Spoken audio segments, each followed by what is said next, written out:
ocean's whisper calls my name.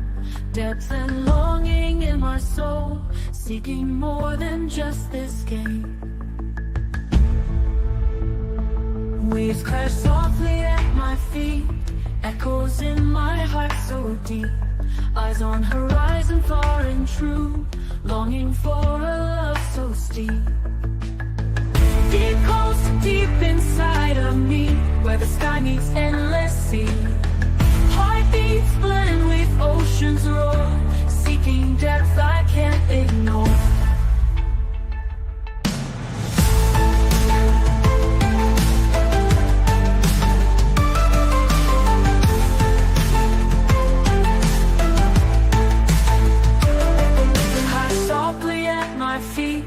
Echoes in my heart so deep, eyes on horizon far and true, longing for a love so steep. Deep calls to deep inside of me, where the sky meets endless sea. Heartbeats blend with ocean's roar, seeking depth I can't ignore. Shells and sand beneath my toes, tides reveal what ebb and flows.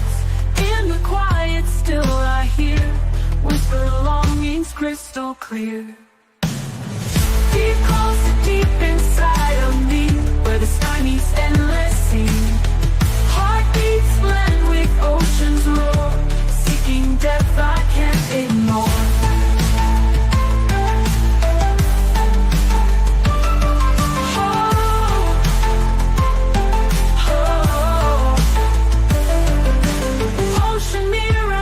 Desire, burning with the holy fire. Depth of love beyond all dreams, in the vastness it redeems.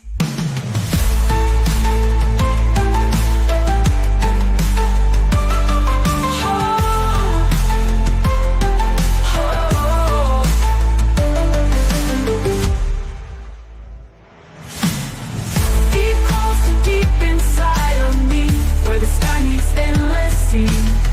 Heartbeats blend with ocean's roar, seeking depth I can't ignore.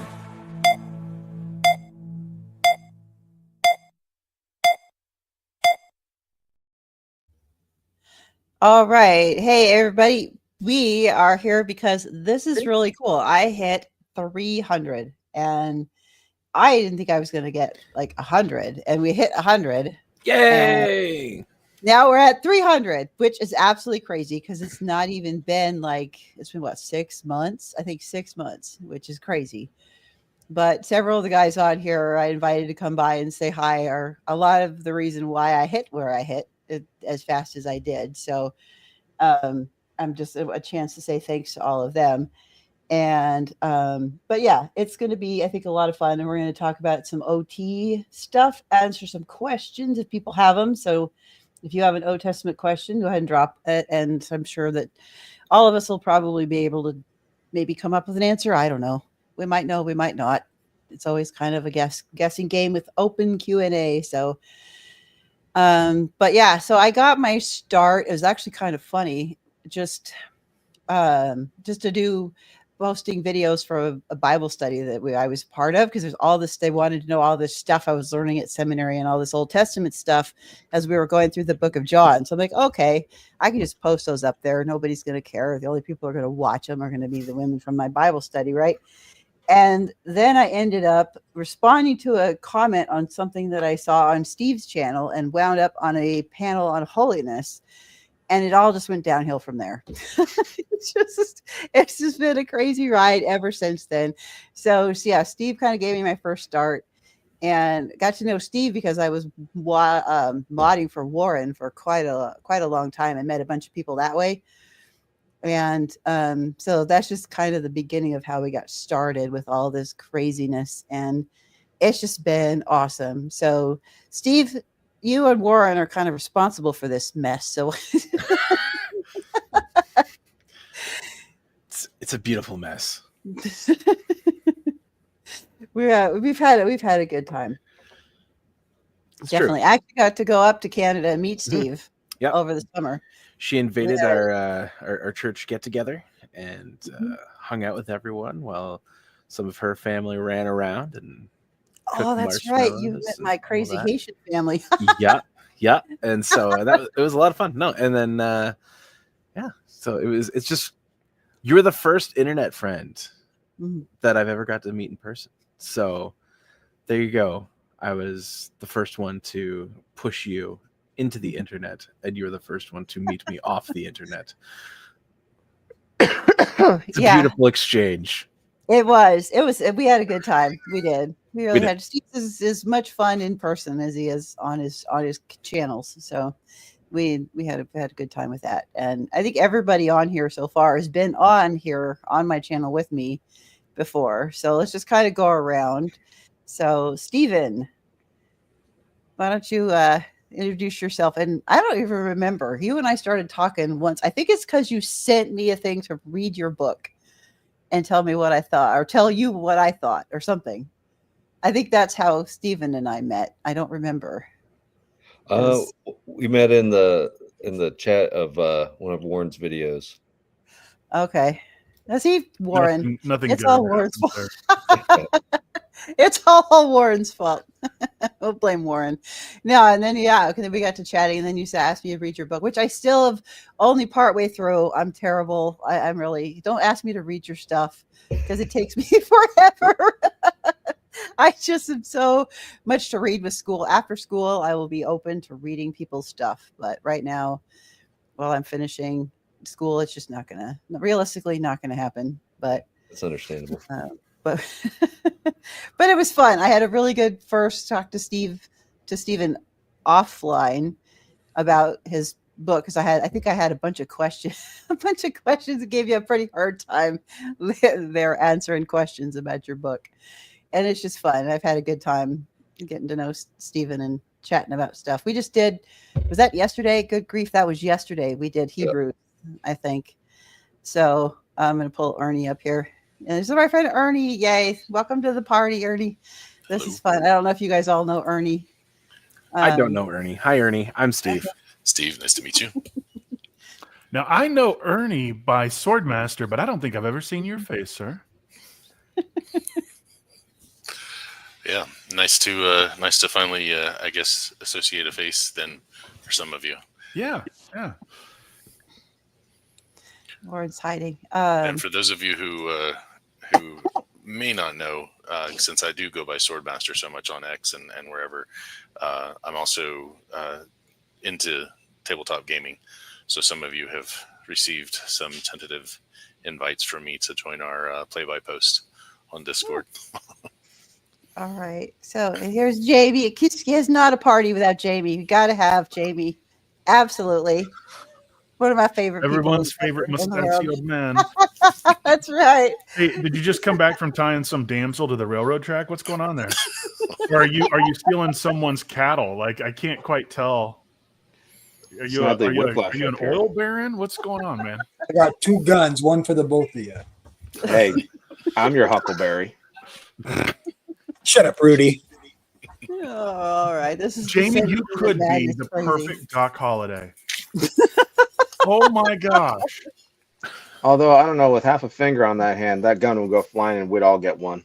All strays here.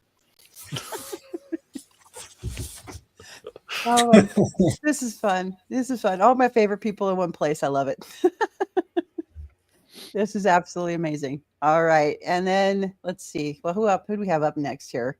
Josh in the middle there. Josh and I just kind of, I don't know, just kept running into each other all over the place and ended up just becoming friends and having a good time. And it's just, I like talking to just about everybody. So that's fun. But Josh. We'll blame Tim because we met, I think, Okay. mainly in his Patreon hangout. I think that's where we first really got connected. So through his group, through his Facebook group. Yeah. And there's Derek. It's quite a party in here, Derek. There's Derek. Can't get too far without everybody's Derek. here. This is cool. I know. See, It's funny. It's funny that you say there's Derek because like my family knows this about me. I just have this weird quirk that sometimes when I walk into a room, I'll just walk in and be like, "There's Derek."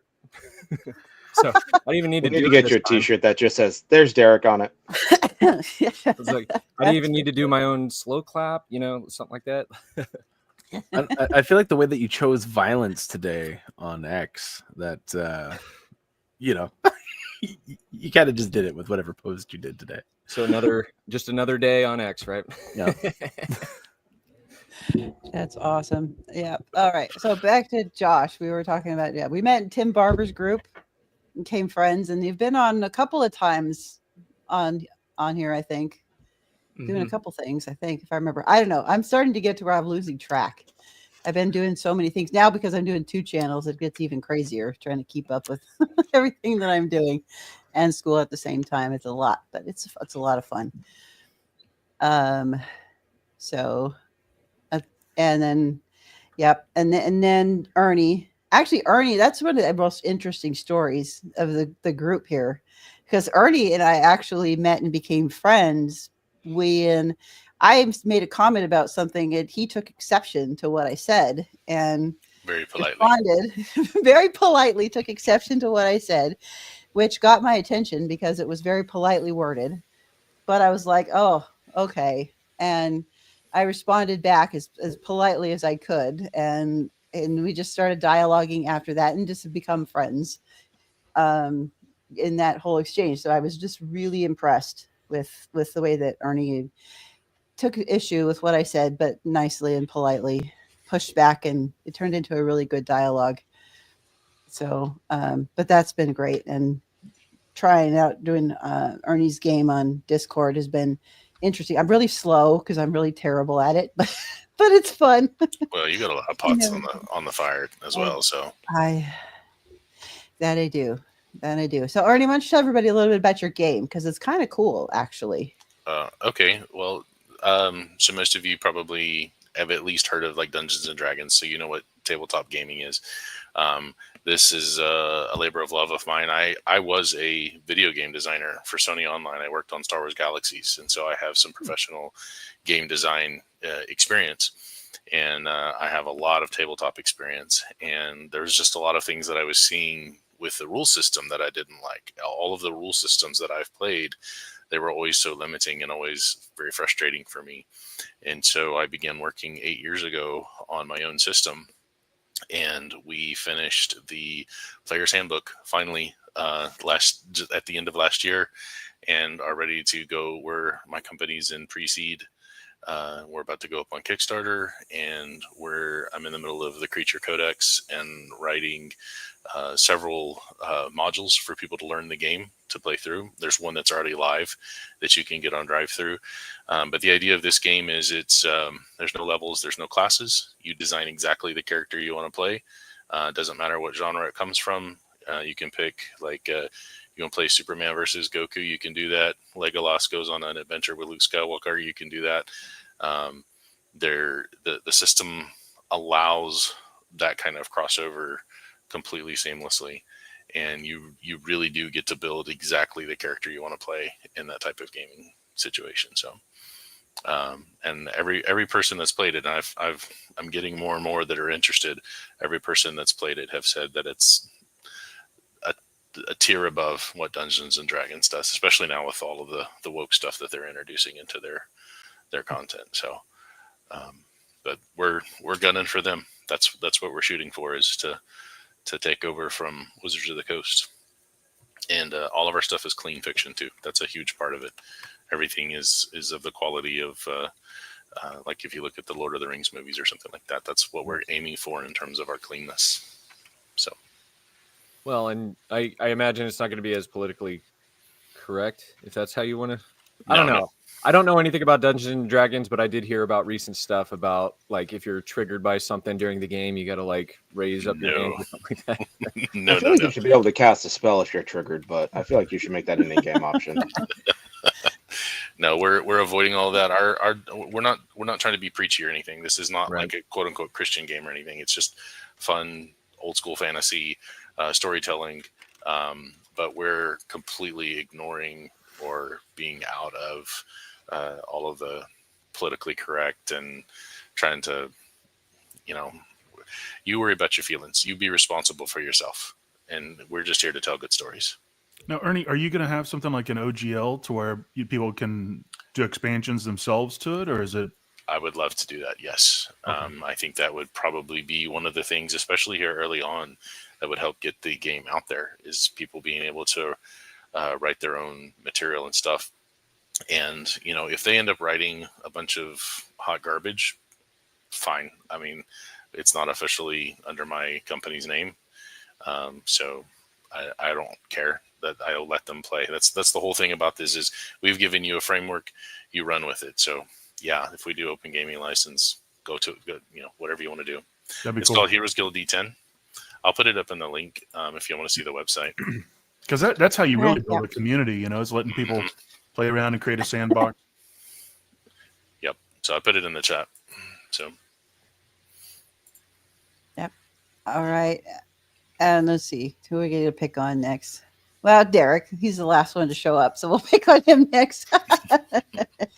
No, actually, we're just kind of just, as I invited everybody to come and say hi, we've been on streams and stuff together. So Derek and I just kind of met through Biblical Rogues Gallery and going back and forth on Twitter. And occasionally I push back and go, hey, you know what? And he usually comes back with a good response. And I usually end up apologizing later. But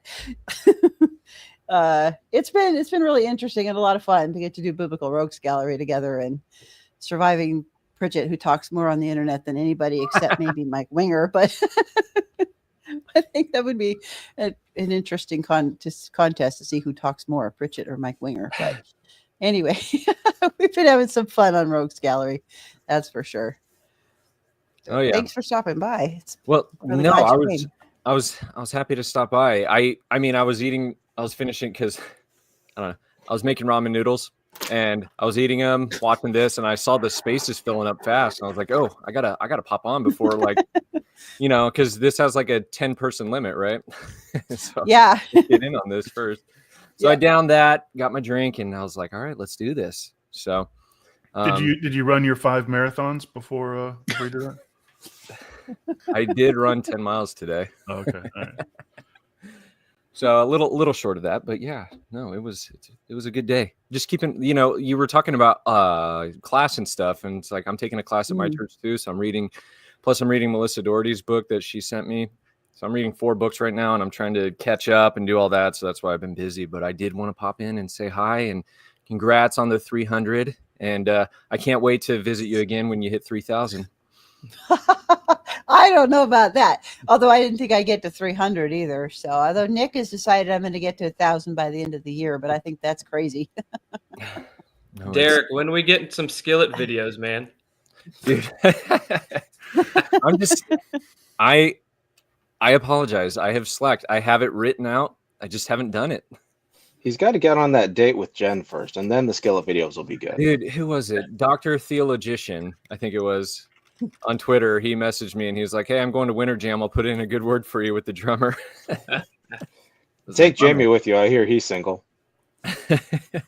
Oh, man. And there was oh, man. No, I got to find him. Blake Allen. That's right.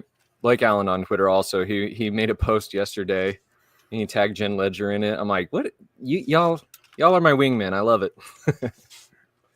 But this isn't about me. Amber, how you doing tonight? Well,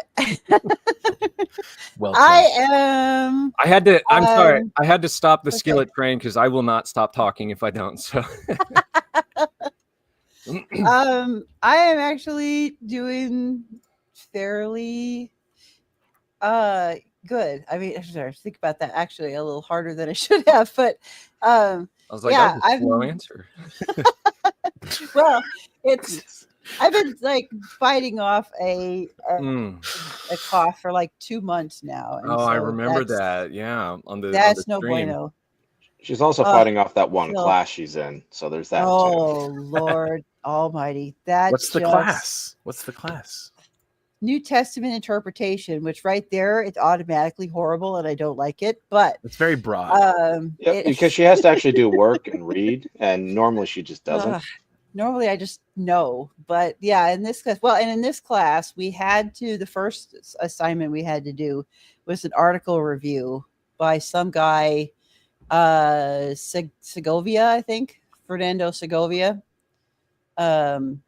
I know. And it was just kidding. talking about the name of the article was Decolonization of Biblical Hermeneutics, a critique of historical critical methodology. And I was like, this is going to be no good already right from the start of the title. The second sentence is promising, but the problem is I'm assuming he doesn't actually do it. Is that as Hegelian as it sounds? So his conclusion in the summary of his paper is that all biblical hermeneutical models must take into account neo-Marxist and critical theory framing as they are going forward to currently, or to take into account the proper context of all readers, educated or uneducated. I was like, awesome. So he's That's basically awesome. parroting Neil Elliott, who's writing in the 80s and 90s. So it's like, congratulations, bud. Better people than you have said it and been wrong before. Yes. Brilliant as some of them are, of course, having read them. I really, really, really wanted to completely disassemble that thing as being total garbage. But I decided I don't know this professor yet because this is a new school and a new program. So I'm just going to lay out and follow. Did he meet the burden of his own argument and not evaluate the truth of it or not? Which is a good thing I did, because I got 100 on that assignment. And the only thing he said was that my questioning of eisegesis as a valid method of interpretation ought to be rethought. But, which is awesome. But it turns out he was the PhD advisor for my professor. And so me not ripping it to shreds was a very good idea, because my prof thinks he thinks I'm great and he loves me a lot. And he's really excited that I'm there. And I'm like, hey, you know what? If it'll get me through this thesis faster, then I'm all for that. So just play nice for a little bit, huh? Oh, yeah. That's right. Well, there are certain things in my dissertation that I have to send to my supervisor, and he goes, you do realize that this person will read this, right? And it's like, oh yeah, I probably shouldn't call him a colonialist, imperialistic snob. Okay, let me reframe that to be more Hegelian and be more dialectic with this. Always be aware, they will read it. There is something to be said, though, for taking your flag, crossing that bridge, and planting it. So I say bring the torch and the pitchfork, and just poke and prod and see what happens. Or just whenever you decide that, you know what, I'm leaving the class. Make a good quitting story out of it. I'm going out on a bang. Well, see, this is what I decided to do, because after it was a long conversations with a few people, including Nick, talking about this, I'm like, this would be a really good chance to get a lot of good training in bad hermeneutics. And so I understand the sources, I understand the way they're constructing their arguments, and I understand the way they think because I'm learning from it directly from it. So to master it, then be able to completely demolish it later, I think would be a better approach in the long-term view, as much as I would love to have completely destroyed what that whole thing was talking about. But we're not going to do that now. We'll do that later when I get done with school and I can not get tossed out of school before I finish all my degrees. It would be very helpful to graduate first and then annihilate them later. So anyway, that's kind of the plan, because you just kind of gotta, it was either progressive craziness or the ultra reformed fun. And I chose the progressive craziness over, I didn't want to go back to patriarchal 5-point Calvinism. So I was like, yeah, no, thanks. I'll go deal with the crazies instead. Thank you very much. At least the progressives are, you can sit here. It's like, cool. That's right. Now here's why you're all wrong and why you shouldn't have let me sit here. Yeah, the progressives will at least welcome you into the dialogue. Yeah. Well, and until Amber has the wrong opinion about something. Yeah. But we're just going to regurgitate the arguments and say, well, I heard you say this, and not actually take a position until I get my diploma with my name on it and it's signed and the ink is dry. And then I can go back and my rule, Amber, was basically until I keep my mouth shut until I pay back the first student loan month. And then I'm like, all right, now I can say what I want because now I'm paying this off. that's kind of the plan. But isn't it terrifying though for the state of education, especially like when it comes to like biblical studies? Like you can't question something and call someone out. Like, well, not necessarily. Knows yeah, sorry, go ahead. No, Amber knows this as well as I do. It's there's a time and a place to critique or burn something down, but in seminary you're given 2,500 words to do it, and you can't say much of anything of substance in 2,500 words, including bibliography and footnotes. And so it's one of those things where if you want to burn something down, you got to basically write a PhD and use that as the kindling to set the thing on fire. And so seminary is good enough to get you at least thinking critically and engaging critically, but you kind of have to wait till you get to the doctoral program and you have 80 to 100,000 words to write something. And then you go, now I can breathe and pump some oxygen onto this tire fire that is this entire industry. And you're actually seeing that with synoptic issues like the questioning Q is now a massive thing. You're seeing more affirmation of Paul's writings being considered authentic and so on and so forth. So you're seeing there's less of a foundationalism, so to speak, in biblical studies, but then you've got the wackadoodles on both sides that make it just impossible to have fun and explore. So do I understand you correctly in saying that there is a hope in returning to a little bit of orthodoxy in academia? At least in terms of people going back and, hey, it's kind of dumb to think that Paul only wrote 7 of his epistles when you've got really good evidence, internal and external and historical, that he wrote I'd say at least all 10. I'm convinced that he wrote the pastorals, but there's, I think, sufficient debate for me to go, yeah, they're probably Paul, but I'm not going to say they're definitively Paul, but 70-30. And so the fact that people are even willing to consider a 10-letter, canon for Paul is big. The question, of course, is then they go, well, how do we solve the apparent contradictions between Paul and women, and the 7 versus the pastorals? And then they just basically pull apart them and go, well, they contradict, and they move on. It's like, or we could just, go back and study it like we just did and come to a more interesting conclusion that, I don't know. I'll say one thing, the Trinity Seminary, they do actually encourage students to critique the professors. At least that's what they say. Well, I'll be teaching at Trinity hopefully in a little while, so I'll put that to the test. All right. And I'll be going to Trinity soon just to test that out. All right. You better be in my first class. You get graded extra hard because I know you're smarter. Does Pritchett give time for people to respond to? I mean, Pritchett takes 6 months to get back to you on a phone call, so...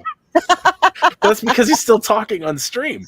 Oh no, he's still talking in the phone. He doesn't even realize you've hung up 6 months ago. That's not a surprise. That's hilarious. And I'm allowed to say that because I love Pritchett and I know Pritchett. So I think that the progressive stuff is becoming less popular, but I think that's also because we're seeing course correction in I would say, at least in the Old Testament studies, the death of historical critical really kind of shook the base and left a lot more people without as much of a rudder. And now that's course correcting because other methodologies are pulling some of that stuff together and getting a better, broader take than the actual historical critical pure hermeneutic itself. Wouldn't you think, Nick? I think probably. I think what happened is if you do pure historical criticism, you can't know anything about the past. Right.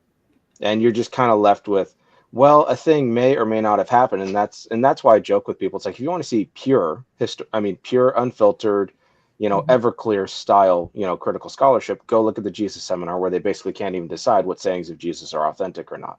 And they just grade them in terms of colored beads. Yeah. And I think that's kind of the logical result of this kind of epistemological kind of construct of historical criticism, which I think is value. I'm not saying you should burn it all down. The questions they ask are helpful, but you're seeing a massive resurgence in what's called theological exegesis or theological interpretation of scripture, where people are going like, okay, look, we need to go back and actually read these things theologically as it relates to the early church and relates to us. And I think and that's where Amber is going with, you have queer readings and post-colonial readings and, you know, womanist readings, and all of them at least contribute something interesting, even if, you know, for 5 seconds. But you're seeing people basically recognizing that if we just completely detach history, we still have to find meaning or value in these texts, even if we want to use them against our enemies. And so that's where some of the issues going to. And so basically, you know,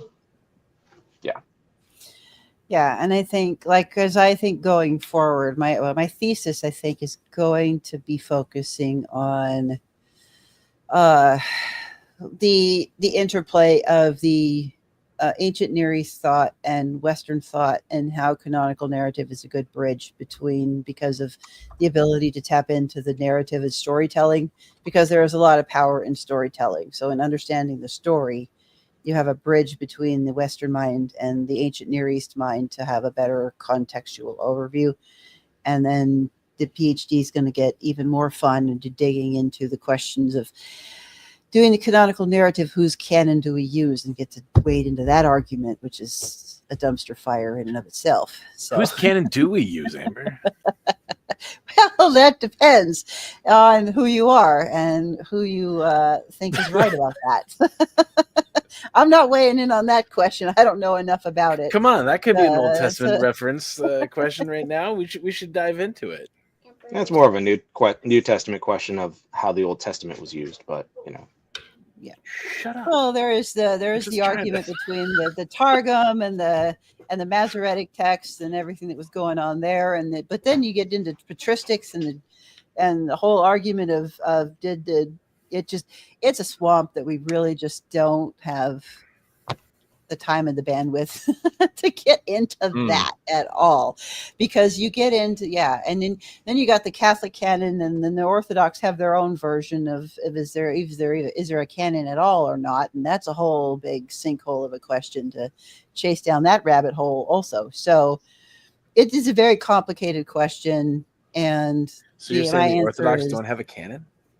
Well, they do and they don't. It's a complicated question. I don't understand enough of that argument to answer that question, because the Orthodox basically sit there and go, we don't know, it's a mystery, but we do, but it's a mystery, and it's all well. They actually, Lee McDonald talked about the various canon types, but his argument was basically, imagine the early church just not having a Bible at all and having, well, fragments, or imagine an entire church being constructed on the basis of 2 Timothy, and they don't have, Romans or John or Isaiah or Psalms, or they just don't have it because it's not been mass produced.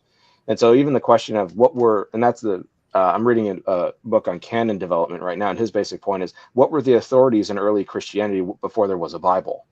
When you've got fragments and all this sort of stuff going around. And he seems to be arguing, I'm not saying he's right, but it's an interesting argument. It's like, there did seem to be a shared kind of transmission of history, kind of very Jewish in its own way, but also basically an absolute dependence on the Holy Spirit. And so there's that element too. Yep. And it's one of those, canon development is very messy, no matter how you construct it, and especially Old Testament canon, because there's debates over, that even, and which version of the Septuagint, because there's multiple Septuagints and there's layers to the Septuagint. And, there's just now becoming, Amber, I know you know this, but at Master Divinity College, there's an entire degree dedicated to Septuagint studies. Yep. Like, a guy tried to recruit me to go study the Septuagint there. I'm like, the last thing I want to do is study the Septuagint.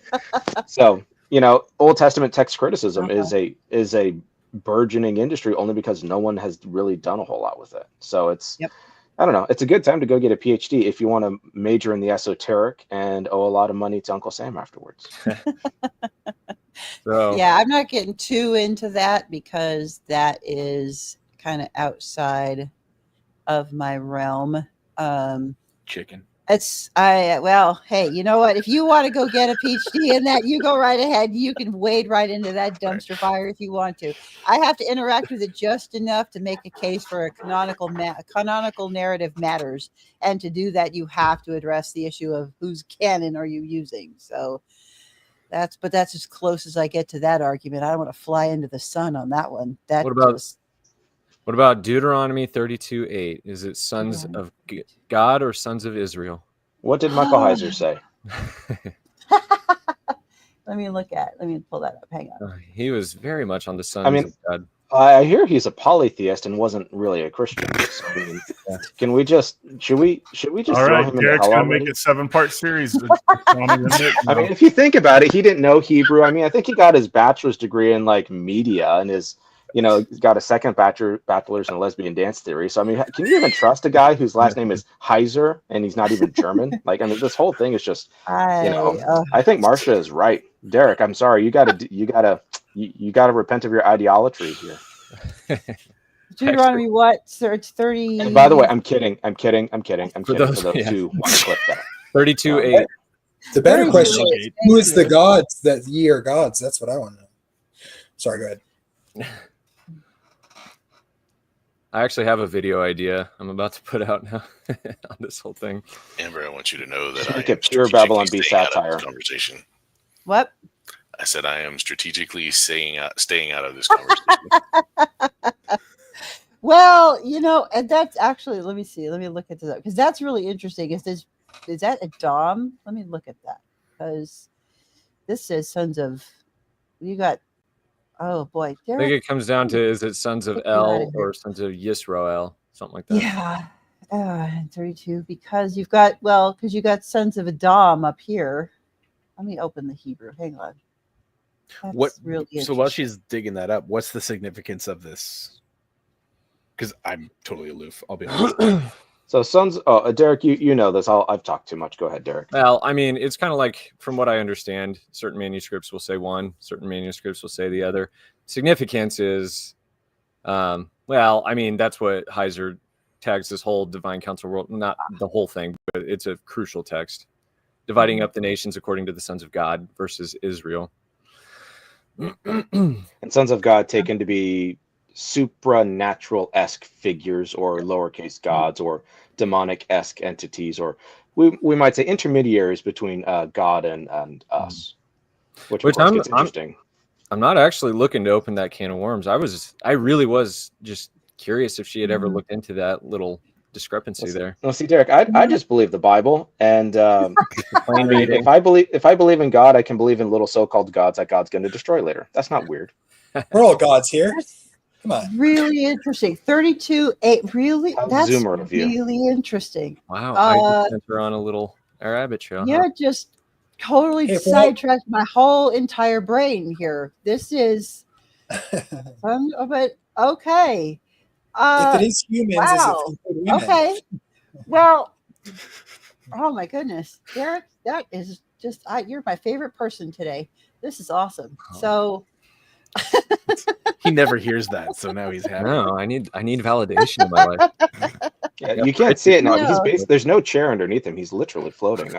There is actually a textual variant there that one version says it says sons of Israel, and one variant says sons of El. Pretty sure it's the Dead Sea Scrolls will say El. Yeah. Which they say sons of El. Yeah, that's right. Which sons of El works with what the Septuagint says. So, because I need to remember the Dead Sea predates the Masoretic, right? Yes, some of them, most of them. Depends on the fragment.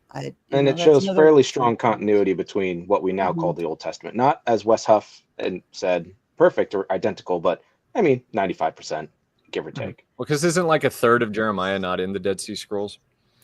Well, they don't have all of Jeremiah. They haven't found the entire book of Jeremiah.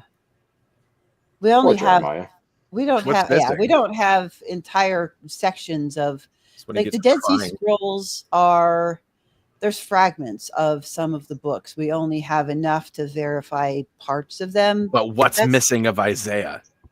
I haven't memorized the entire Qumran Dead Sea Scroll compilation. I don't know. Come on. Old Testament scholar, Amber. That's right. It's missing parts of Jeremiah, but they did discover ancient Dianetics. So yeah. I'm not as versed in the Dead Sea Scrolls as I am in the VHS, because that's the one you learn in Hebrew. When you take I'm having to study the Dead Sea Scrolls, and once you open up that can of worms, it's just like, oh, I can't read this because my modern Right. Hebrew class didn't teach me how to read this. Really? Okay, this is fun. Well, and that's And the most thing of it's about written in textual German. textual criticism is one of those things that I want to have all the knowledge of it readily accessible in my back pocket, but the study of it just sounds. It's a lot of fun, actually. Like it's there's a lot of new cool stuff coming out in the field of text criticism. You're going to see probably over the next 5 years a lot of people losing their mind over certain updated English translations, where you'll notice a lot more footnotes and a lot of verses missing or moved around or words changed. You know, Romans 5:1 will probably be changed. The Jude verse 7, the Lord saving people out of Egypt, which is probably actually a reference to Christ in some manuscripts, early manuscripts. So that's interesting. The women being silent in the churches, 1 Corinthians 14, probably more heavily footnoted. So you got all that sort of stuff. It'll be really interesting. What's footnoted in Corinthians? It'll probably be the women being silent. Those 2 verses in chapter 14. They're already usually footnoted because they'll say something like some manuscripts or the Western text moves them after verse 40, so it transposes them about 6 verses down to the end of the chapter. So you'll probably see a lot more notes on those sorts of things, just as we're looking at more manuscripts in more detail. So and that matters for the egalitarian argument, correct? Not really. You can be an egalitarian and think they're authentic. I don't think they're authentic, but I know most egalitarians that I know think they're authentic and don't have a problem interpreting them. Okay. Well, I think Michael Jones took the view that he was like quoting them and then responding to their quotes, I think. Yeah, the rhetorical quotation device. Yeah, I don't think that's entirely. I don't buy that on the basis of the grammar. It's not unreasonable, but I put that a little lower than in terms of probability. It also doesn't answer the question of textual. Is this textually authentic or not? It kind of bypasses that. Don't you love how like some things just get caught up in textual variance like that? So basically, the Septuagint. Then there's Derek. I dropped part of it in the private chat, but I will DM you the rest of the variant notes in here on the BHS for where you can look all of these up if you really want to. Thanks for spelling the name right. Yeah.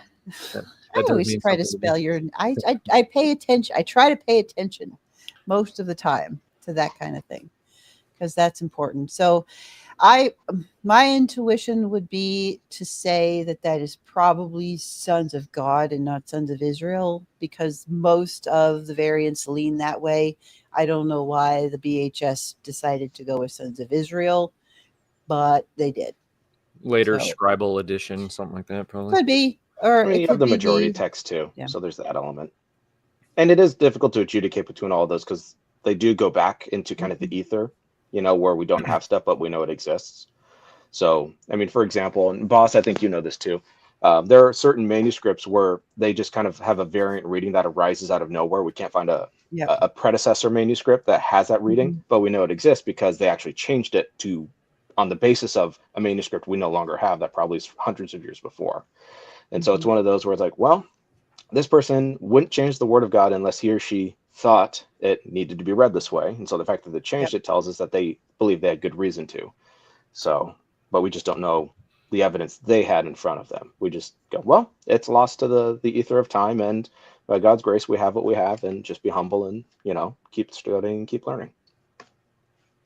Yeah. So the answer is we don't 100% know, which is why there's a note and a variant and different translations. But I would tend to agree with Heiser. That's probably sons of El, sons of God.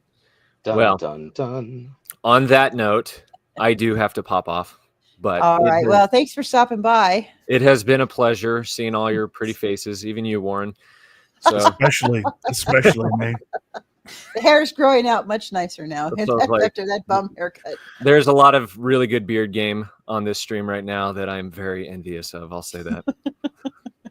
Yeah, but it's going gray on this end, so trust me, it's not fully worth it. I'm not there yet, but I do have this going pretty well still. So anyway, gents and Amber, once again, congratulations on 300. Thank you. Thank you very much. So it's Bye, good guys. to see you. Thanks for coming by. See you Monday. Monday. Rogues Gallery. You get the good stuff, man. We're getting into sacrifices. Leviticus. That's going to be awesome. I'm so done with this. I hate to also bail, but I am exhausted, and so I've got to get some sleep. But it was great being on for the little bit that I contributed, and but congratulations on the 300. Great seeing everybody here, and hopefully we can do this again sometime soon. Later. All right, thanks for coming by, Warren. Absolutely, thanks for having me. Peace. All right, so I'm trying to find, because I've already asked me a question, and I'm trying to find the reference verse again because it got lost in all of that there. So Psalm what? I'm terrible, Ernie. I really am. I'm so sorry. I am so bad. Where is Psalm what? Because you asked me about the Ziz, and I put it in the private chat. Did you? Okay, good. Yep. Thank you, because that's easier to see because I was lost there. There it is. Okay, Psalm 50. This is a new one. I have never looked at this before. So do you want me to give a little bit of background of where the go question for it? While I'm looking it up, why don't you talk about the question? So I got a minute to look. I'm currently looking. I'm building the creature codex. I've got over 200 something creatures or encounters for my next major project. And as I'm looking through creatures of mythology and copyright, because I don't want to violate somebody else's copyright, I came across this creature called the Ziz. And as I was looking at it, I was like, this is in the Bible. And I looked it up, and it's in the word Ziz, Sadeh, is there in both of those passages.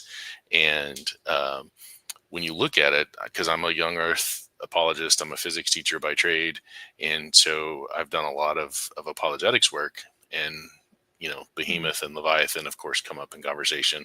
Dinosaurs being in the Bible have been there for a long time. So you have Behemoth on the land and you have Leviathan in the sea. If the Ziz Sadeh is what I think it is, you basically have another dinosaur that's basically the master of the air. The pterodactyl is in the Bible? Yeah, that's what it looks like. Nice. So, but I need confirmation. All I heard was Ziz, and I'm like, is this one of them new pronouns? Somehow I don't think Ernie would be asking you about alternative pronouns. Wouldn't that be hysterical, though? I identify as Ziz, not Zim. There breathes you go. Fire.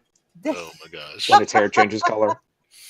That's hilarious. So in here, it's the bird of the mountains, which is interesting. That in Psalm 50:11, it's bird of the mountain, which I find that kind of interesting. And then let's look at Psalm 80 and see what that says. Look that one up. Psalm 80. Wait, maybe it's a thunderbird. Maybe it skipped it in the Hebrew. It doesn't like that verse. I don't know why. Okay. Aliens. Maybe that's what it is. Maybe. Definitely aliens. Because what does the spaceship say when it goes by? No, it goes zim. 14. That's why, because it's in that verse there. That would be where it is. Okay. Huh. Interesting. Because that's not weird. That's really, really weird. So is it where they translate it as insects? Is that what? No, wild beasts. Wild beasts. Yeah, I'm looking at that. Like, how in the world did they get there from birds of the mountain to wild? It's like they didn't know what to do with it at all. Yeah, exactly. So I'm going to do this, and I'm going to do that, and we're going to play with this a little bit and see what we get. That comes. There has no root at all. That's fun. Okay. That's really, really. Oh, okay. So the answer to the question is, I don't know. I think I can't say you're right, but I can't say you're wrong either, because it is so. They really don't know what to do with this word. They really don't. Like, I don't even know. Creatures that ruin the fields, small creatures that ruin that's. Well, in one of them you have it's eating a wild boar. Yeah. So you need something. A velociraptor that can fly, basically. Yeah. I don't think this is a creature we have a context for. So I wouldn't get mad at you if you wanted to call it a dinosaur. I don't know that I could prove it 100%, but ever call it a dinosaur. Okay, but it says it's a pterodactyl. No, it's because, and I've had this argument with my wife and my kids, and I've won the argument with my kids. It's S-A-U-R. It's saurian, which is lizard-like. So dinosaur, not a dino boo-boo.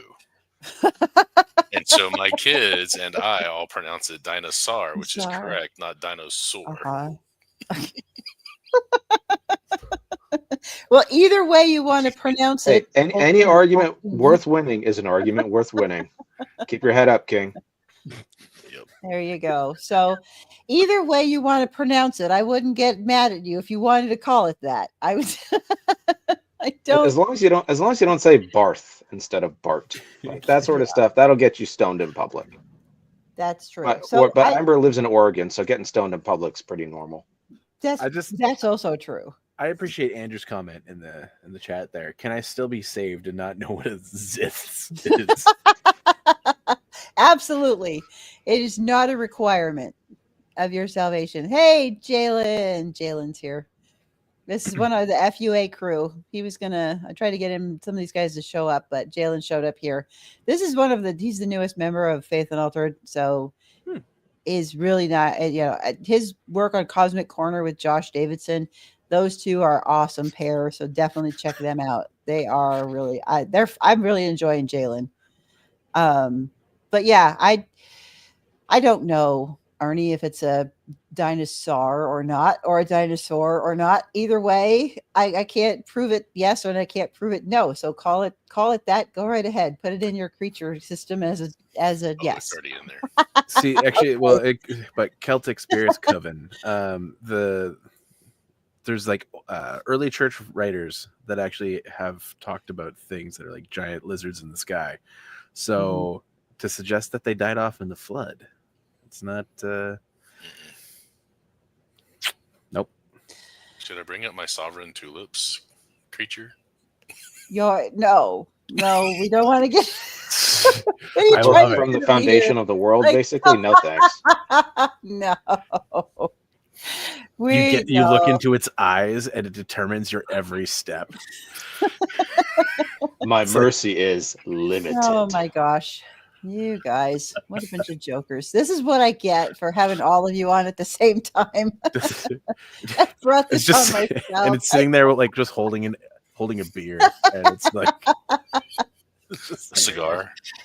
Oh, okay. Does anyone have an actual Old Testament question? Something easier? Like we could go back to the Nephilim. About theonomy and God's law.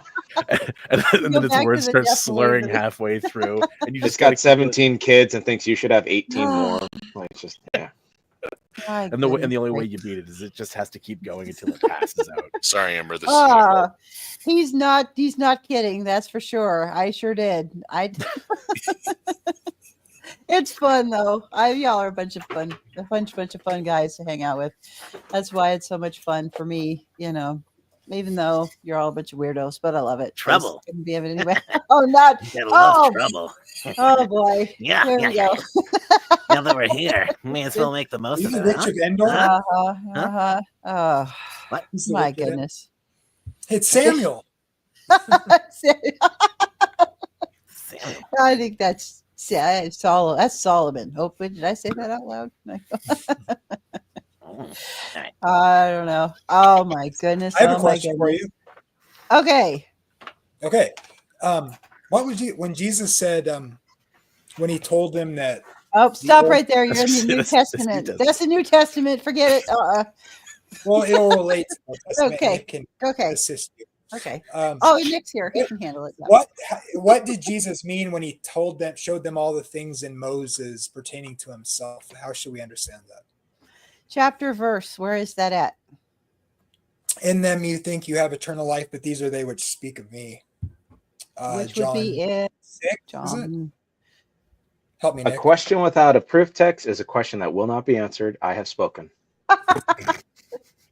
That's right. The Rev has spoken. John 5:39. John 5:39. See, Ernie to the rescue almost every single time. Ernie to the rescue actually every time, pretty much. But okay. These things about me that you are willing to you're spoken. Okay. I think it. So what? So the question is what exactly again? Because I was looking at Jesus. What does Jesus mean? Like, how much is he reading himself into the Old Testament there? He's everywhere. I mean, he allowed it to be written, and is basically its author. So he's allowed to go, yep, I'm allowed to retcon this. Yeah. So that's start in Genesis 3:15 and just work your way forward. The entirety of the book of Isaiah is messianic. So, well, there's a lot it's not of Moses, but because I would say, yeah, he is. Well, yeah, because he's definitely. I think that that is definitely saying if you're looking for the words of life in the Old Testament, it will testify about him because that's the whole point of the Old Testament is to prepare the markers and what we're looking for and looking to for when the Messiah comes. We know who the Messiah is supposed to be. It's definitely messianic. And he's referring back to the fact that the Hebrew Bible is messianic. It all points in a whole bunch of ways. There's, all kinds of typologies. There's all kinds of just like, and just very plain laying out of the signs of the things that they're supposed to wait for. So Jesus is like, yeah. And that's where, it's the same chapter, but he's like, you guys, don't know who I am, but that's because you don't know your own scriptures. It is Jesus is basically saying, I wrote Torah, so y'all should know who I am because I wrote Torah. Because to be saturated it. I'm sorry. Yeah, everything rolling forward from Torah is built on and recontextualizing and clarifying, continuing moving forward what they're looking for and waiting for when the Messiah comes to fix everything the way that the Messiah is supposed to. So it all points in one way or the other but it's all based, everything is based in Torah. To be saturated in Torah is to see Jesus. No, it was Jesus' way of saying, I am the law. Is that a Chosen reference? Yeah. So kind of connected to it because I have a friend that has said this. Don't know where he got it, but he is one of my smarter friends. He said none of the prophecies are about Jesus, but he does fulfill every single one of them. That's that historical critical stuff, boss. Yeah.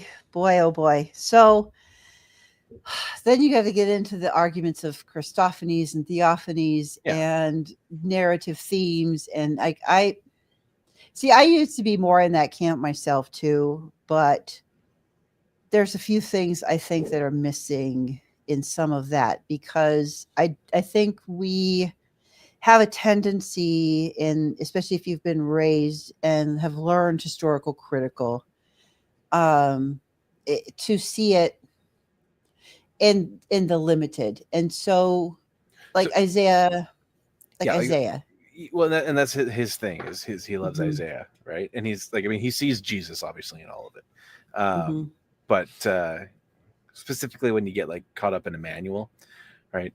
As one of the kind of the key example that I've heard him kind of reference is he's like, this is clearly not about Jesus. This is about Isaiah's son. So when Matthew references back to Emmanuel, he's saying that Jesus is the sign, right? Like this is Jesus fulfilling that sign. Like God is with us. He's not.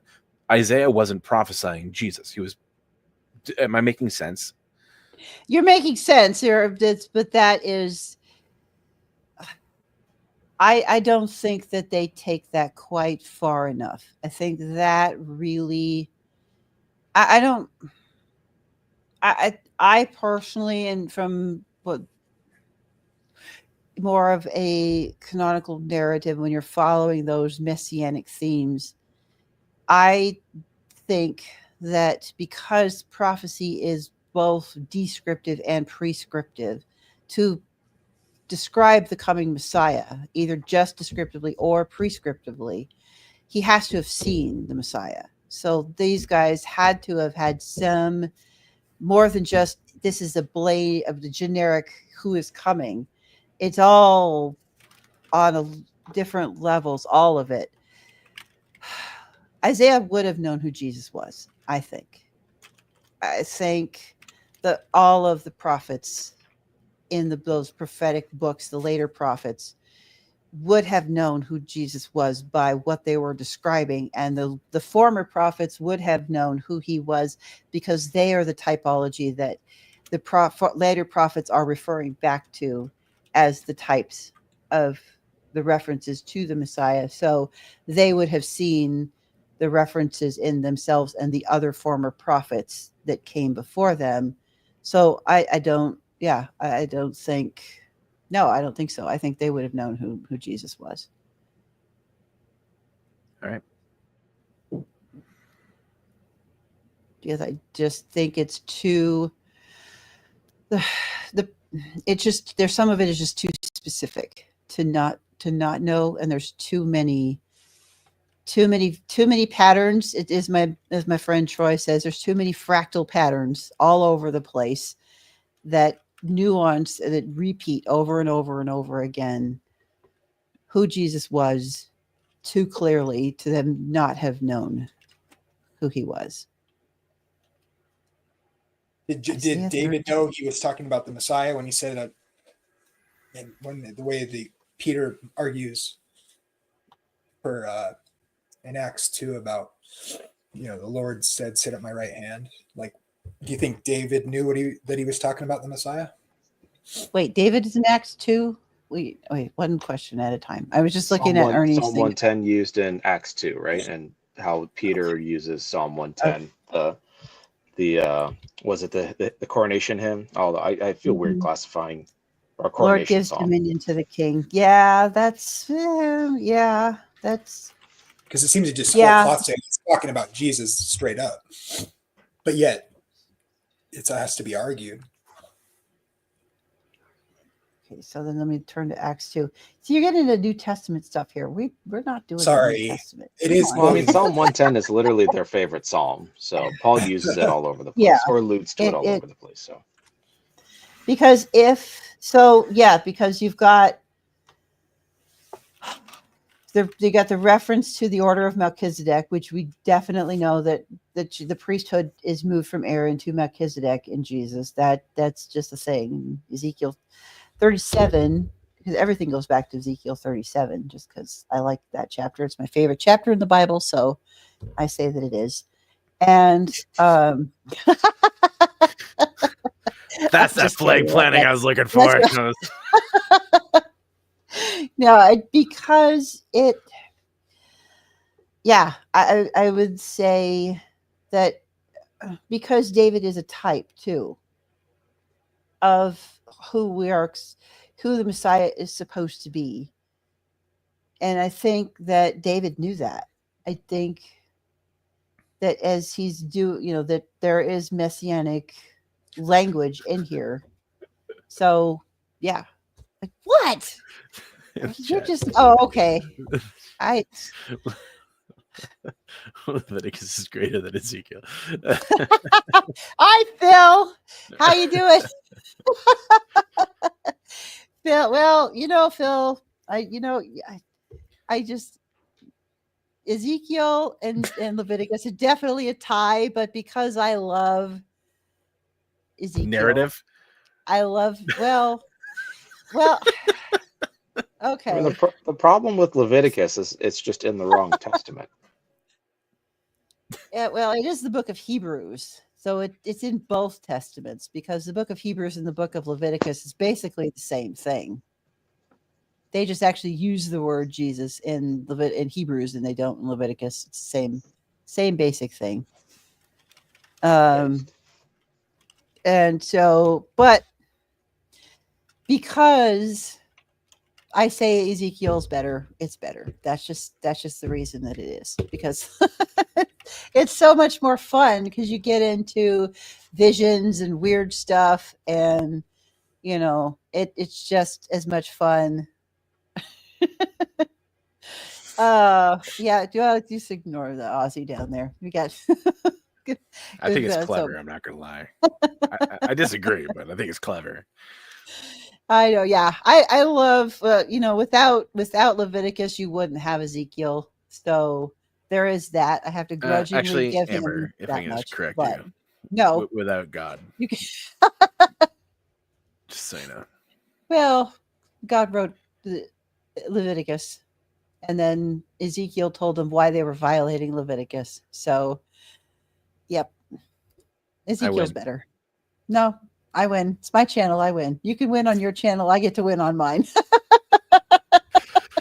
Don't contradict the boss. The boss speaks. That's right. Only I'm allowed to correct the boss, and I do not speak ex cathedra in contradiction to the boss. That's true.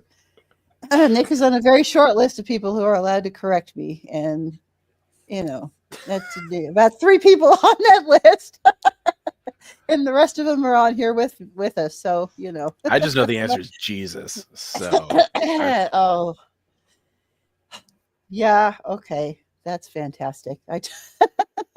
All right, well, if you look at Amos 9:12, does the word possess Hebrew mean to cause others to inherit? Acts 15:14-18 seems to allude to that definition. Something Phil Ferb number 2 under outline of biblical usage H3423. Sounds like an ingredient list at McDonald's, right? That's probably Blue Letter Bible. Blue Letter Bible. Sounds about right. It definitely is. I know the guys that actually do Blue Letter Bible, so good software. A little out of date, but really good stuff. For a free resource, Blue Letter Bible? No, Kyle, I'm not taking your wrench away. Not happening. What'd you say, Jamie? Oh, I just said Nick's name dropping. He is. Without name dropping. You just said, I know the guys. Which could mean that he worked at Starbucks one time and he met the guys and he's like, no, I know them. Sneezed in his drink, and then blessed it and made it holy. We're BFFs. They all used to go to my old church when I was at Calvary Chapel. Great folks. Well, no longer Calvary Chapel, as I am the Pope of American Baptist now. That is my preferred pronoun. When you say Calvary Chapel, do you mean same Calvary Chapel as Winger? Yep. Not the same church. No, but same. Well, yeah, same denomination. I was raised in that until I was about 18. Okay. And what made you bail? How do I say this nicely? It was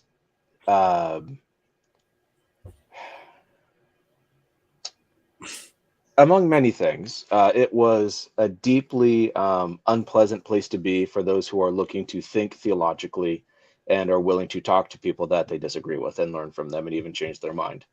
So it's deeply patriarchal. It's got a weird dispensationalist streak. It's got a weird view of creation. It's just, put all that together and it's like, basically, if you take this literally or down the rabbit hole, 1% of the population is saved, and they all happen to mostly live in Southern Orange County, California. And it was just like, you know what? I'd rather just be a little more generous theologically. And Hey, doesn't that bring it back back to circle to Amber talking about having to read Marxism into everything though?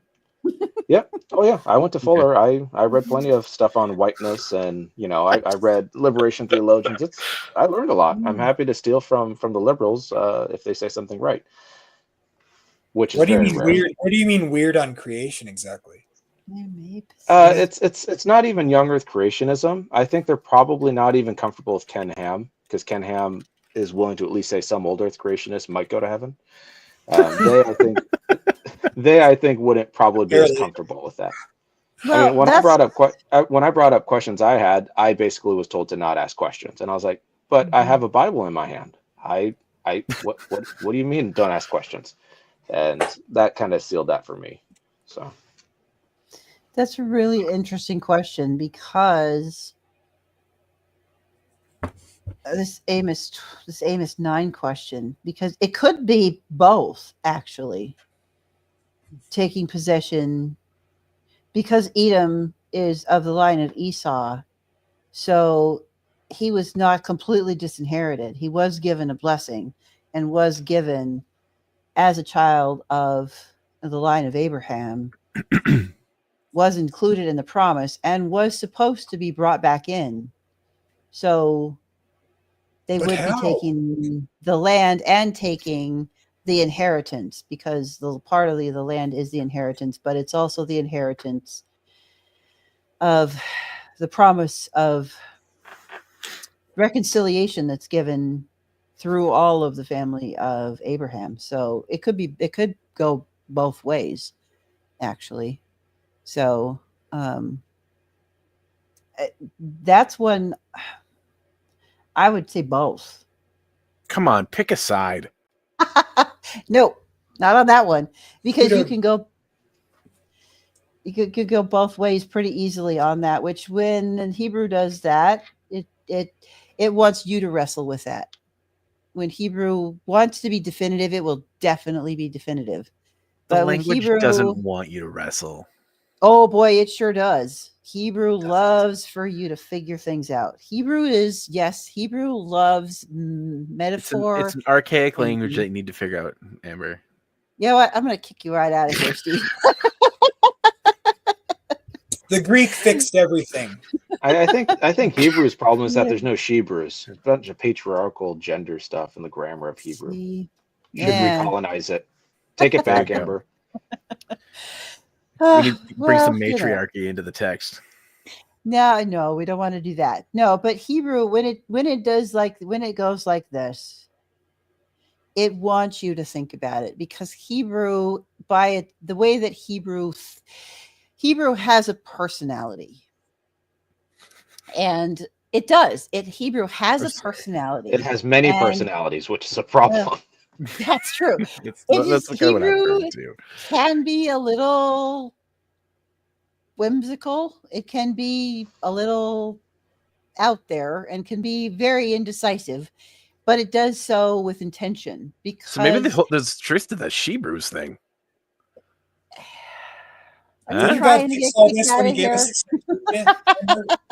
Wasn't this all fixed with the Septuagint? No, it is not. Shut up, Jamie. You're just getting back at me for earlier on your stream, aren't you? It's not like the New Testament. No. The Septuagint's basically like the modern antibacterial. Just put some Septuagint on it; it'll be fine. Yeah. Right. Yeah, it's like the Gen Z Bible. Yeah, right. That's a thing. Edom. That's a whole nother thing with Edom, and Edom represents the line of Esau and being brought back. And the really interesting thing about Edom is, good grief, I'm just not look at the chat anymore because you guys are distracting me. Isn't Edom so Edom? Yeah. Well, we see Edom is brought back in with the inclusion of the Gentiles, but it's really interesting because I think one of the main ways that we see them brought back in is through the woman at the well, and because Edom is included in the conversations in Samaria. Samaria is a region, but it's also, there's a lot of complicated imagery with Samaria there. But basically, when they bring in, Jesus offers to the Samaritan woman and starts his public ministry there. And there's more going on, the significance, than Jesus starts his ministry by giving that to a woman and to a Samaritan. That is how, because in the prophets, the Messiah is going to be a prophet, a priest, and a king who does what only Yahweh can do. And that, if you boil it down, that is pretty clear of exactly what they're looking for. And the main part of the only thing that only Yahweh can do is going to be restoration and reconciliation, not only of Israel and Judah, but it's a cosmic reclamation. And in the ancient mind, there was the two realms and the sky plate that separated the divine realm from the temporal realm. And one of the things that the Messiah is supposed to do that only Yahweh can do is put those back together when they were separated at creation. So we see them separated in Genesis 1 when God creates the heaven and the earth. That is that creation of the separation of those two. And God, the Messiah, is going to put those back together on the final day of the Lord when all of that recreation language is completed. All of that gets put back together before, like it was separated in Genesis 1. So, you take that there's a separation between heaven and earth before the fall, even? It's built into Genesis 1. I mean, that's part of the language. And that's the way that Hebrew is going to think, and the ancient Near East mind is going to think about that. When they see that language, heaven and earth, they're thinking of those two realms that's separated by that sky plate. Humans can't go up it, which is why smoke and incense is so important in offering of sacrifices and things, because that is the vehicle that takes that thing up through into the divine realm that humans can't get to. Humanity can't get to that divine realm, but that smoke is the thing that takes that offering to the deity through the sky plate up into that realm. So that's why you see like fire is so important, and the burning of offerings and the offering of incense. That's kind of how that process works and how it gets up into. So all of those ancient Near East religions, the Babylonians, the Assyrians, the Sumerians, the Egyptians, all of them, that's why they use smoke and incense, because that's the thing that permeates the sky plate. So what does that do to the throne room scenes? What do you mean? When you think of like Isaiah, Ezekiel, right, and them like being in there, right? So when you take that mindset that like, okay, these guys are now in the throne room, right? They're like, I mean, they're not disembodied to a degree, right? Like, but they're being brought into a whole other realm, right? Do you know what I'm kind of getting? Yeah, I know what you're saying, but that's all vision and dream language, and so there is some way that I think we don't exactly know how visions and dreams work, like the mechanics of it. So that could be God's sovereignty being able to pull somebody into that in a vision, or it could be that vision is bringing Yahweh underneath, because the deity can come down without any problem. It's the humans who can't go up.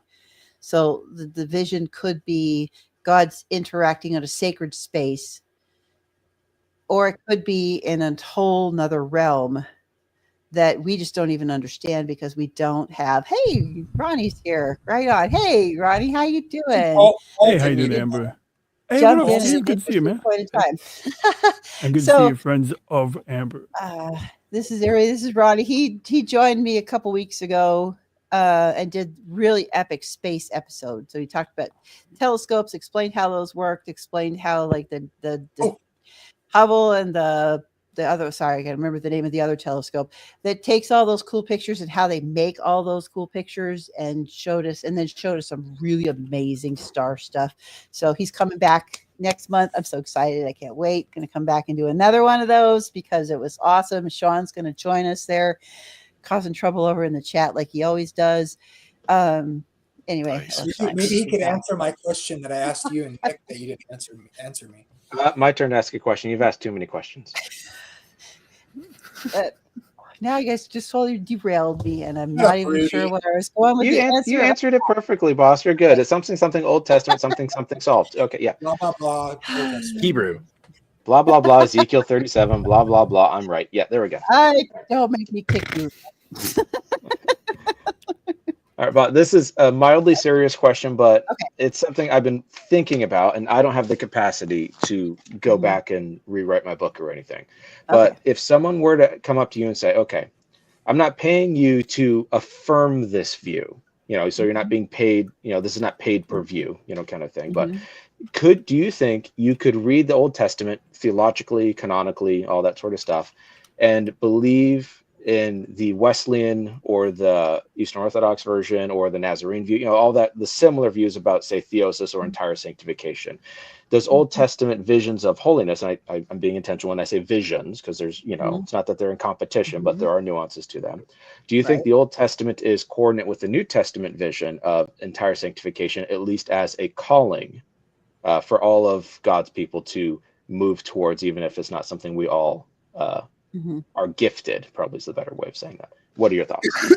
I would go back to Exodus, and after they get out of the land, after they get out of Egypt and they get to Sinai and we get into the second half, we start with the tabernacle, and it's very intentional. The tabernacle is the front parentheses there in the establishment of Israel itself. And so you got the tabernacle, God declares them holy, then he gives them Torah, and then he goes on about the tabernacle again. So it's about creating a sacred space that is clearly defined. And you define this holy space, and God declares Israel from the get-go. They didn't do anything. He just declares them holy, because that's how holiness works in the Old Testament. It's declared because God says so, or because of proximity. And there's vehicles in place for that, for the declaring to happen, because that's part of the rituals and some of those things. Of the cleansing of space is part of the living out of the declaring of the holiness, of maintaining that holiness and cleansing. But that's a kind of a rabbit trail there. But God starts with declaring them holy, and then he gives them Torah, which Torah are instructions. And Torah is about the love of God, the preservation of life. But in living out Torah, they maintain the holiness that is necessary to be in relationship with God. But in that process, it also increases their holiness, kind of like we think of spiritual disciplines that make us more in line in relationship with God, and those things that we do, this liturgical praxis. Praxis is the fancy Eastern Orthodox word for this. It is the living out of your faith. So in like in Hebrew, things like, as I talk about this one all the time, faith and works is the same thing. There's not a differentiation the way that we think of faith and works. Faith is the abstract, and Hebrew loves to have an abstract that is given an actual practical, measurable live out. So you've got faith. How do you explain faith? What is faith? Well, at Hebrew, faith by the works that it does, because you can see it. It's observable. It's livable. And your faith, is demonstrated by your works, which increases your faith, which increases your works, either in quantity or quality. And it's a rolling cycle that continues to move towards completion. And in Hebrew thought, that is a cycle that will eventually come to completeness. So it is attainable. It just is extremely hard to get there. So I think there is this idea, at least Old Testament wise, you start with God holy, and then you have a live out to maintain that. And then that continues to increase in what we call sanctification, that burns off the dross in that refining process to bring us closer and closer to that higher and higher standard of holiness, is how that works in the Old Testament anyway. Sounds pretty similar, just with the addition or explicit addition of the Holy Spirit in the new, but not in contradictory ways. Just, hey, you got this thing now, which was always there, and now it's punching you in the face, telling you to kill sin daily. Before you answer, Leviticus is fun. So when I'm reading through Exodus 24, and you're seeing how the people are at the base of Sinai, and you see the 70 representatives, the elders, step forward, and then you got and they all eat with God in the makeshift dining room that he sets up, and then Joshua and Moses head up the mountain. Would you say that's temple imagery? Yeah, because mountains are typically in ancient Near Eastern minds, mountains are where gods are. You get up as high as you can to where the deity is. So but like but the overall picture though, like because you have like the divisions, like this, you have the steps. Yeah. All right. Sorry. Go ahead. Now you can answer the serious question. All right. So, well, let me pull this up because. Which actually, maybe I'll bail after this question's answered. Stephen Amber. Because I want to hear the answer. Why do you think there is an altar in Isaiah's vision of the heavenly throne room? I think because in visions. So, okay, here's the thing about visions. Visions, I think, at least as we see them in the Old Testament, are a creating of a sacred space where human and divine interact. And so we don't always have language to explain what I think people see in visions. And so there is going to be in that vision familiar enough imagery that the seer of the vision is going to be able to have language to communicate what they've seen. So if it is an altar that we are familiar with, that is our way to communicate and give our offerings to God, that makes sense that you would see one in a vision that you also see as a mirror in reality, so that you get the ability to explain what you've seen in your vision in a way that is processable and understandable and relatable to the ones who are receiving the message from the vision. So if you're explaining to them the throne room of God and there's no altar, that wouldn't make sense as something that you would see with the throne of God. It would also, in their mind, because of temple tabernacle imagery, it would make more sense and be more believable and more grounded in what they experience if there is an altar in that vision as well. So that's kind of where my take is. I don't know if Steve might have a different opinion, but I kind of a same as you, but also a little bit different. I don't see a problem with there being an actual altar in heaven. Obviously, I don't believe anything is said on that altar, but so I think of it as the golden altar, like what's in what was in the temple. So, but also you got to think about like the 7 lampstands that in Revelation. Like, I don't believe that was literal. Like, I don't believe there in heaven there's a literal 7 lampstands that represent 7 churches, because then does every church have a lampstand in heaven? Like how far do we want to take this? And then if a church gets demolished, does the lamp get taken out? So I don't know. Like, I could see it being symbolic. I can see it being literal. I don't know. Obviously I don't know for sure, but I'm okay. yeah, I definitely, I think I've answered that. So I don't know if whoever was that, who was it asked that? Was that Phil who asked that question? Yeah, I don't know if Phil, if that answers your question or not. That hopefully. I think Stephen and I both agree that there is one. We just think that there's a different reason for why it would be there. So, but at least we agree on that there is one.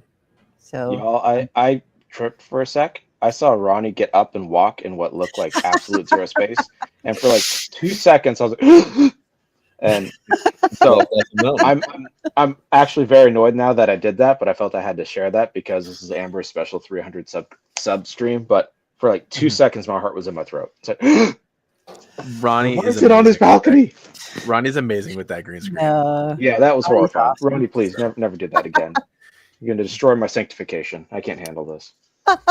But on that note, as I said probably 30 minutes ago that I should go, I am. All right.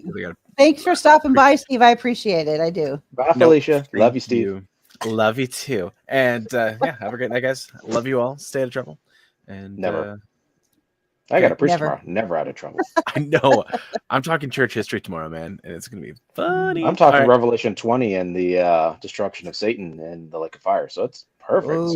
You're blasting through the book of Revelation, eh? Yep. Like, you don't go verse by verse. You go like. Why would I go verse by verse? I'd be in Revelation for 10 years, which is almost as long as 1,000-year reign for sermons. I don't know.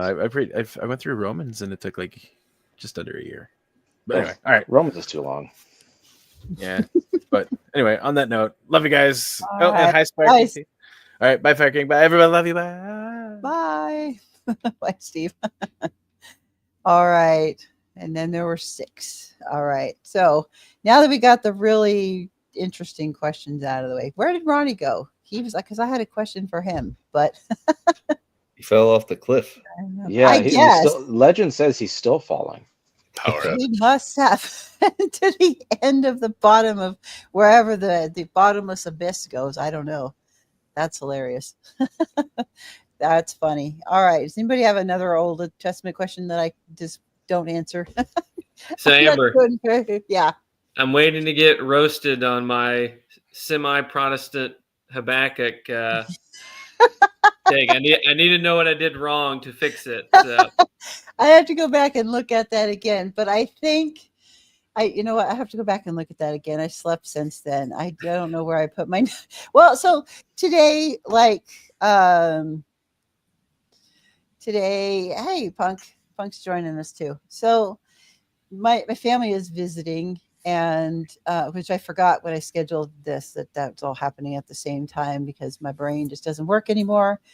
But so when we were here, I'm like, hey, you know what? My setup in my space out here, because we took part of the garage and turned it into like a office, so I got like the desk set up and stuff here, and it just wasn't working the way that it was set up. So we moved the entire thing around. So I still can't find anything, and we spent a bunch of time. So everything's out of place, it feels like, because the desks all got turned and all got moved. So I can't find anything, and my setup is the rig is in the wrong, not in the wrong place. It's actually where it will not like shake and fall over and stuff all the time anymore. But in that process, I still haven't found everything. So the notes I had on your sermon are somewhere in the pile over there that you can't see. I'll just assume it was perfect then. Okay. Yep. It was great. It was. I have a question for the boss. All right, I'm scared. Because I didn't. No, it's a personal question. I didn't get a chance to ask you how we met and what the relationship was. To us. 'Cause I feel like I've known you basically for like years, and like it was weird. So we met at ETS in the flesh, and I'm watching my 4-year-old, and I'm surrounded by scholars, and I'm like, I don't know if I want to talk to anyone because I know I read his book and I didn't like that book, and he wrote a book that I know nothing about. And then I hear Nick, and I turn around and I see someone running toward me, and I get hit with this like bear hug of bear hugs. That's basically on par with. I don't know if y'all have ever been hugged by an Armenian. If you've been hugged by Arthur over at Apologia Center, but I basically. So you remember Ray Lewis, right? So Ray Lewis would just Ray Lewis never needed a run and start, but Boss ran over. And I get a look. I'm like, I'm pretty certain that's Amber. But before that registers, I get whammed in this like awesome bear hug that made me so happy. I've never been lifted off the ground before, and so it was, and it was just an awesome hug. And then I'm like, I still don't know 100% who's hugging me, but I see my wife and son there, and no one's laughing because my son laughs at everything. Then I look and I get dropped, and I look up. I'm like, I didn't realize Amber was that tall. I don't know why. I had Amber pegged like as 5'9", something like that. But Amber's as tall as me, and I'm 6 foot. And so I'm like, the boss is boss. And so it was just like, and then for the next 6 hours, all we did was talk and chat and vibe. But I was not ready for the bud of the boss and the hug that comes from boss, just being boss. So wanted to share that with you. That was our first time meeting ETS. What was it, like 2 months ago, boss? Something like that. Something like that, yeah. Something like that. And so, but I don't remember how we met, so forgive me. But I just needed to let that off my chest because my back still hurts from that one, boss. I was like, that was funny because I just turned around and I was like, that's Nick. Oh my gosh. And I was just so excited to see Nick. I was too. I just didn't know who was hugging me for a split sec. And I'm like, I hope this isn't Wayne Grudem because I've written reviews of his books. And that's like literally the last thing I need is Wayne Grudem hugging me and not knowing that I wrote some stuff on it. Oh man, that was so much fun. Oh my gosh. It was so much fun. But yeah, so how did we meet? I don't remember.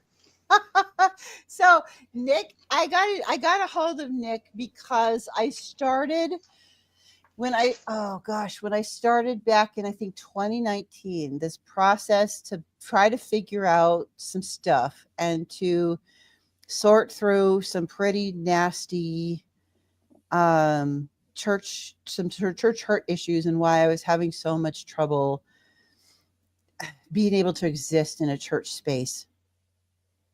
And I'm like, okay, so I need to figure out what to do with women in church, because I come out of some, you can imagine patriarchal fun and nonsense. So like, and my undergrad wouldn't let me take Hebrew because I was a female. And that was the only reason they could come up with of why they wouldn't let me take Hebrew. But anyway, so as I started that process, I'm like, I need to figure out this women in ministry thing. And that's when a certain very famous YouTuber started dropping a very long-winded series on women in ministry. And I started watching that. And Sean, I started watching that. And I'm like growing really uneasy as they're going through it, because I'm liking it less and less. The longer he talked, the more I started not liking it. So I started looking around to see what else I could find. And I ran across this video refuting that series, the first episode of that. And it was Nick and Allison, I think, together doing an episode, arguing basically that why he was wrong. And so I emailed Nick and I was like, hey, and I reached out to him. I don't know. Do you remember that, Rev? That I sent Honestly, you I don't remember what I ate for dinner. So I said, you're asking the wrong guy. I don't even remember what I'm preaching tomorrow. Thank God I have a script. There you go. So I reached out to Nick and he was very kindly sent me back a nice reply. And then I didn't hear back from him for a little while. So I emailed him again, and that started emailing back and forth, and started watching more of his content. And then for some reason, I don't remember how exactly, but when I started my channel, I got Nick's radar somehow. I don't remember exactly how that was either, but we started just kind of bantering back and forth. And then Nick started paying attention to a lot of what I was having to say. And then as we just kind of became friends, I started watching when they started Romans on Rogues Gallery, really started arguing that they needed an Old Testament scholar on there and getting after Pritchett because, they needed to have some better and wider opinions on there. And they needed to have probably a woman scholar. They needed some kind of Old Testament scholar. They needed some more people. Like I need an excuse to get on Pritchett, make fun of Pritchett and get on his nerves. But, this at least was a righteous cause. Right. And then Nick has been on here on my channel with me several times. I think, Rev, you've been on here more than anybody. I think so. Like twice at least. This would be like third or fourth time. Yeah. It's been more than that, because we did at least, I think it's your fourth.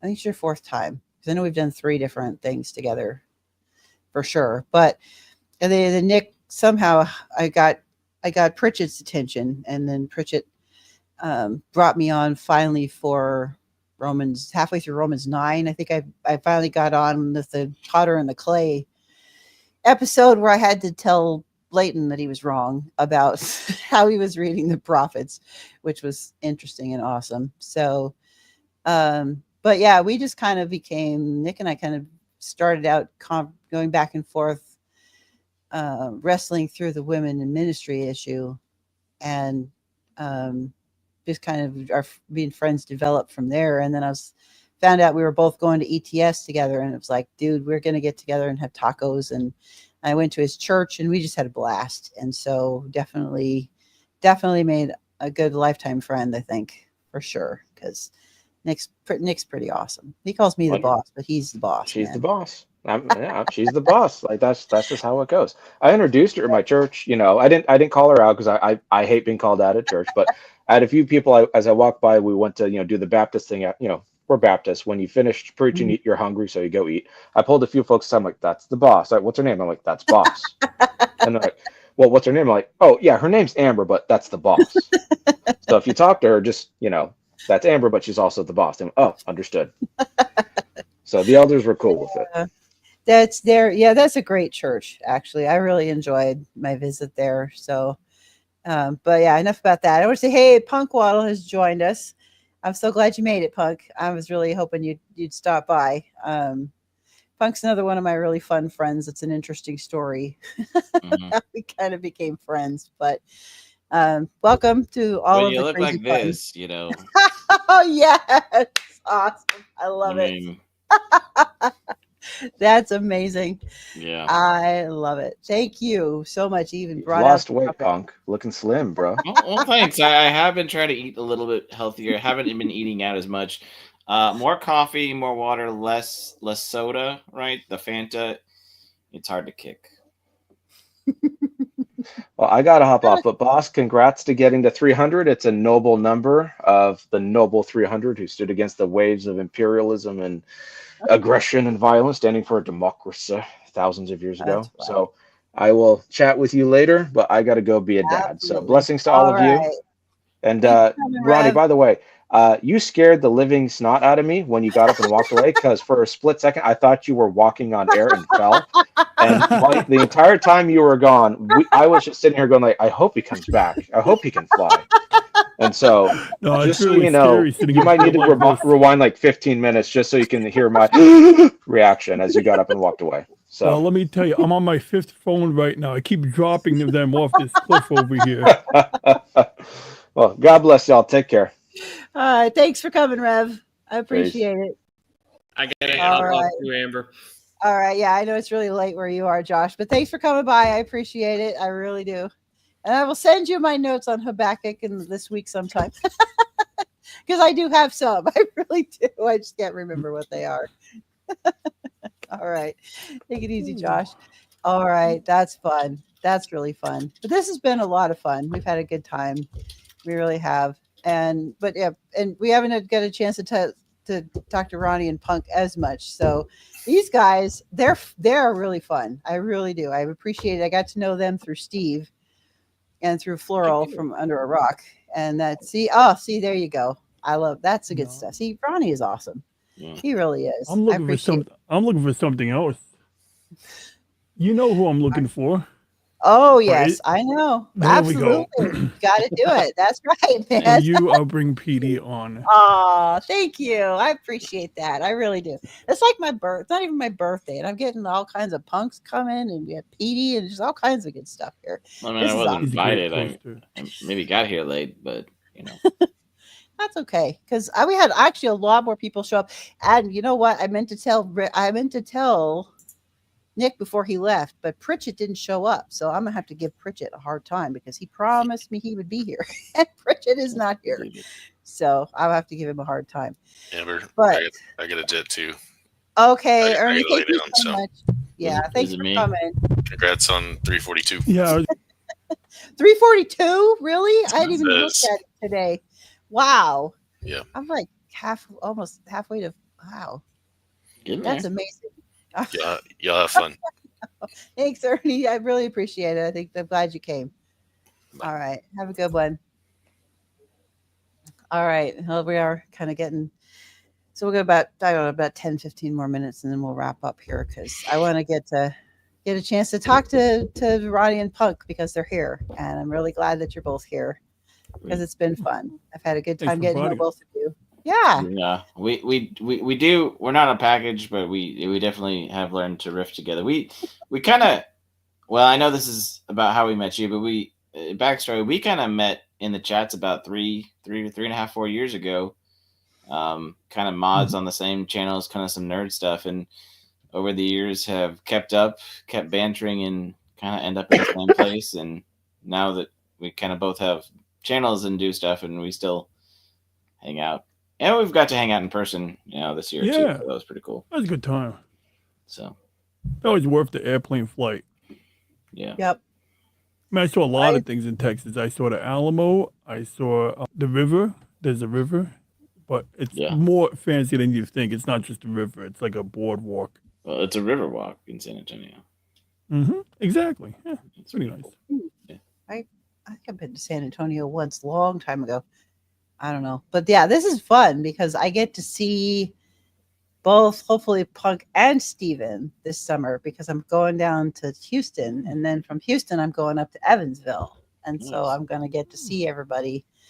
That'll be fun. One of these days, I'll make it out to the East Coast, and Ronnie and I'll have to go get dinner or something. It's a big enough I don't know if country. there's a Houston meetup. Well, I'm just saying, if there's a Houston meetup, you might be able to draw me timing. End of May. I think that's one of next week's projects is to get our tickets nailed down for the exact coming and going for that. Early. Yeah, I'm a little OCD that way, but that's fair. But yeah. Yeah, I went outside to turn on my computer controls, my telescope, because it's a clear night. And I also, more importantly, when the computer turns off, I don't want it to be out there in the cold. I don't want it to like get condensation, so I leave it on it. But like when I turn it on, the stars are so clear outside. So I'm like, oh, maybe we can look at the Orion Nebula. But then I forgot to like focus my second telescope. I have like it's on target, so this is the blurry picture on the guide scope. So if I want to use it, I got to go back outside again. But I mean, the stars on the main telescope look nice. You know, if I see anything cool, I'll guys. Oh yeah, definitely, because that got a lot of chatter on a lot of views on my channel, Ronnie, when you came and did the stars thing. That's why I'm like, got to bring you back because we covered a lot of ground. We did. Everybody loved it too. So now that you covered all the stuff with the telescopes and how they work and how the photos are made and stuff, like that really was helpful. So I think it'd be even more fun to get into some of the more like weird stuff. Like I trust you to find some really interesting and fascinating stuff. Although somebody did send me a question about Orion's belt. So put that on your list to talk about Orion's belt. So I like the spot between Orion's Nebula. So there's the Orion Nebula, and it's stupendous. And that's actually the main thing I was interested in looking at tonight because usually it's in season when my equipment is malfunctioning or when I need to fix something, so I always lose the opportunity. But the Orion Nebula is cool because it's extremely bright. It's got like this beautiful coloration to it, and it's one of the easier things to photograph, assuming you don't have a tree behind your backyard, which I did for like a few years, but apparently it got chopped down, so that's kind of interesting. But Orion's belt, like, you know, I know, like, there's a lot of people, they talk about, like, the way certain buildings are constructed, like the pyramids and how they line up. I don't know much about it, but, like, I just know that the nebula is, like, it takes the cake. Like, that's, like, the thing that looks really nice, you know. Like, the belt, it's 3 stars. I know that, you know, in the past, they would be used, you know, for navigation. As, you know, any distinct star that you can easily identify is used in the times of old, or even like, you know, during the 1940s. You know, if you're on a submarine, you don't have GPS. You got a guy going up there with a marine sextant and angle of the stars based on the time of night in order to figure out where they are. And somebody has to do that like every night, or every night they can do it. They got to get a fix on their location, really know where they are. Hey, Ronnie, maybe I they have know. a question for you. Do you know anything about TCRB, the supernova, T Corona Borealis? Ooh. You know, a while ago, I was trying to capture that because I remember, like, what was it, like 6-8 months ago, there was a bit of, like, you know, like some headlines on it. You know, just training my telescope on it. I was hoping that maybe, like, I'd see a star, and that star, which I think the reason I'm pointing here, I think it was roughly in this direction at the time. But, you know, my interest was like, yeah, I would love to have captured like a change in brightness of a star, because it's not common that stars just go from like, you know, a magnitude 5 to a magnitude, the number the brighter it is. But it's not common that they go from like not so bright to extremely bright. So I would love to have captured that, because you know, if someone else doesn't capture it, who knows, maybe, you know, like to the scientific community, like here's the timestamp, here's when it changed brightness. But I haven't really kept up on it. Have you? I mean, have you heard anything interesting or new about it at all? I've been kind of following it a little bit, but as far as I know, it hasn't happened yet. So yeah, but that would be exciting, because I remember like about 5 months, 6 months now. Yeah, I'm hoping I'm glad you reminded me though. I should definitely just look at the star charts, and kind of figure out like what time of the year or what time of the month or night it's.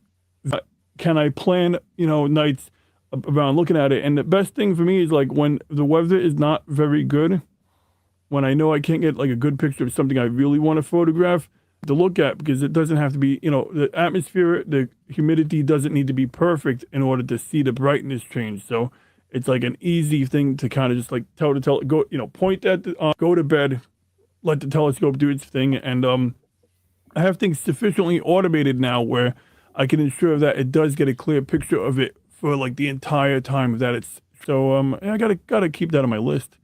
Oh yeah. Now there's speculation that it was the Star of Bethlehem. Do you know anything about that? Ooh. I've heard about that. Yeah, I've heard weeks ago someone speculated. They were like, oh, that was just Jupiter. Oh, there was a planetary conjunction. I honestly don't know. I did try going into like one of the apps I use where it's like more like a 3D, and I tried like rewinding the time and date to like literally 0, AD or, 0 BC, depending on how we, measure that. And I'm not even sure if they counted for correctly or, you can just imagine how many things drift in a 2,000 year, span on a calendar. But I wish maybe I can like get all of the planets and all of the stars to line up on that date, and I could figure out, if I was in Bethlehem, what would be in that sky at that. I got a little lost, man. I'd love to play with that a little bit more, but I would also want to know how the calendar works. Like, are they doing anything to the calendar that's different, off by 20 years, for example? Because maybe I got to punch in like -20. I got to put in 20 BC to get the right year, Maybe it lines up, or, one day for every leap year, every 4 years times, two millennia, right? I mean, maybe I'm overthinking it, but that might be it. Maybe. But it'd be cool. I mean, that could be it also. Because another one is, what was it? There was the Crab Nebula. It's a nebula that has like this almost looks like a gas cloud. And what happened was in like ancient Chinese times, like, not ancient, obviously global times. It wasn't just the Chinese. Back then, Chinese astronomers documented seeing a supernova in the sky. They didn't know it was a supernova. They didn't know what it was. But in the end, you ended up with this. So based on that we're looking at for this, it was figured out that back like hundreds of years ago, maybe like 1,000 years ago, there was like a period of time for like the better part of a year where it was extremely bright, to the point that it was like as bright or about as bright as the moon, which is like insane for something that's that distant. And they correlated like the data, like correlates of, ancient Chinese astronomers or, whatever era it was. And they figured out that it was probably this thing over here because, after supernova, a lot of material is scattered, comes back and coalesces into a new star. Sometimes you have like a little remnant of a white dwarf star. But I'd be interested to find out, like, is TCRB, for example, a star that has a cycle where it gets bright without destroying itself and then goes back to a dim object? I could see that being a possibility. Yeah. As far as I think it's like every 70 years, something like that. Oh, okay. So that would do it, yeah. I'm gonna keep that. Yeah, I'm keeping that on my calendar for sure. Mm-hmm. I don't know anything about all that stuff. You guys have lost me. Like, it went way over my head. Long story short, that's hilarious. In simple terms, it's a star that changes in brightness like every 70 years, apparently, which is good to know. That's not common, right? Like usually when you see stars, you expect them to be like, one star is brighter, this star is, not so bright. We don't normally expect to see stars having, a change in bright. And, I gave some speculation as to what it is, but I don't actually know. Mm-hmm. And either way, I was going to say a 70 year cycle is an interesting number too. Mm-hmm. I mean, if you're thinking about some of the other major numbers, there's a biblical, correlation. I see. Yeah. There's 70 is a big number of biblical numbers. 70, yeah. Mm-hmm. So if it was, you're the expert. My brain is too tired for numerology. mean, I've read some of the Bible. I know there's a few prime numbers that are pretty important. Yeah. Mm-hmm.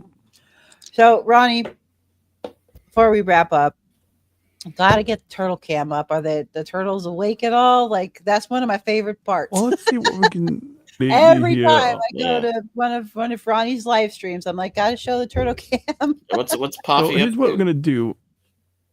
Well, we're gonna get a video recording of Puffy, Okay. and then I'm gonna attempt to see if we can log into the turtle cam. If I can remember, I haven't used it in weeks. I mean, it's plugged in, but who knows if it's still on? Who knows if the pay kicked it off? I don't remember the IP address of it. I did not bookmark that one.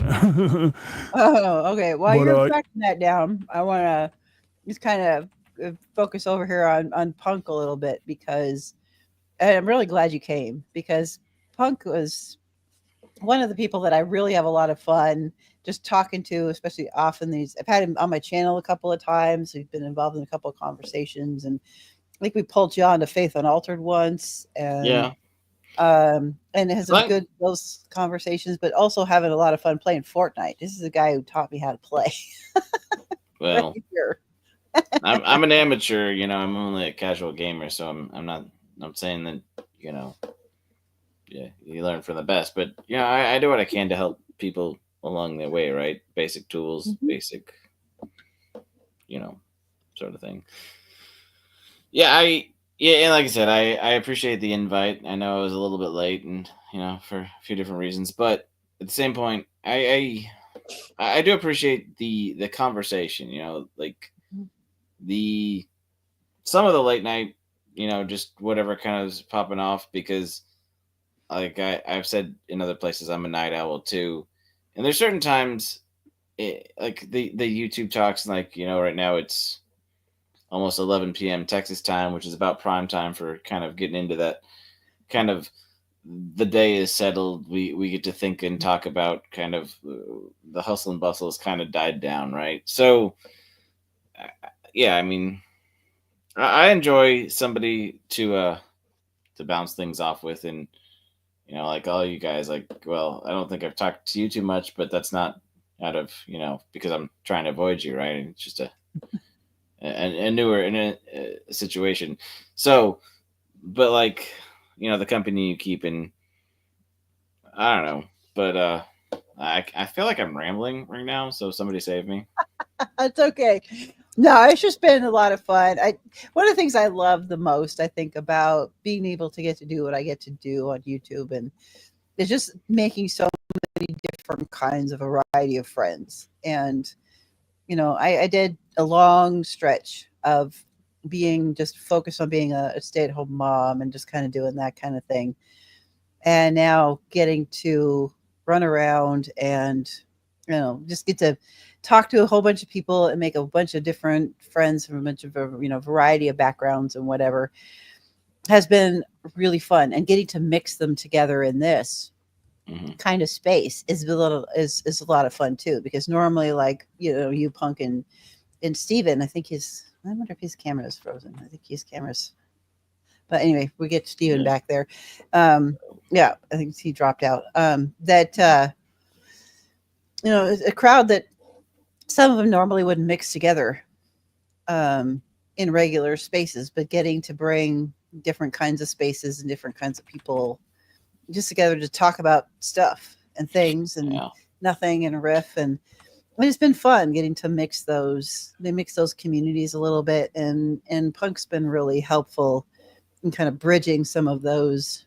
Because of Punk, I really got to become friends with Ronnie. Punk was kind of the one who introduced me to Ronnie, encouraged me to go watch his content and to chat with him in the chats and stuff. So, that Ronnie is a friend of mine now because of Punk, and I'm really grateful for that. And it's just been fun teaching me, a lot of things, and having just a good conversation partner, because, I'm also a night owl. So when everybody else is settling down, ready to go to sleep, I'm like, okay, I'm wide awake. Let's talk about stuff. So, Punk puts up with my night owlness as much as he can.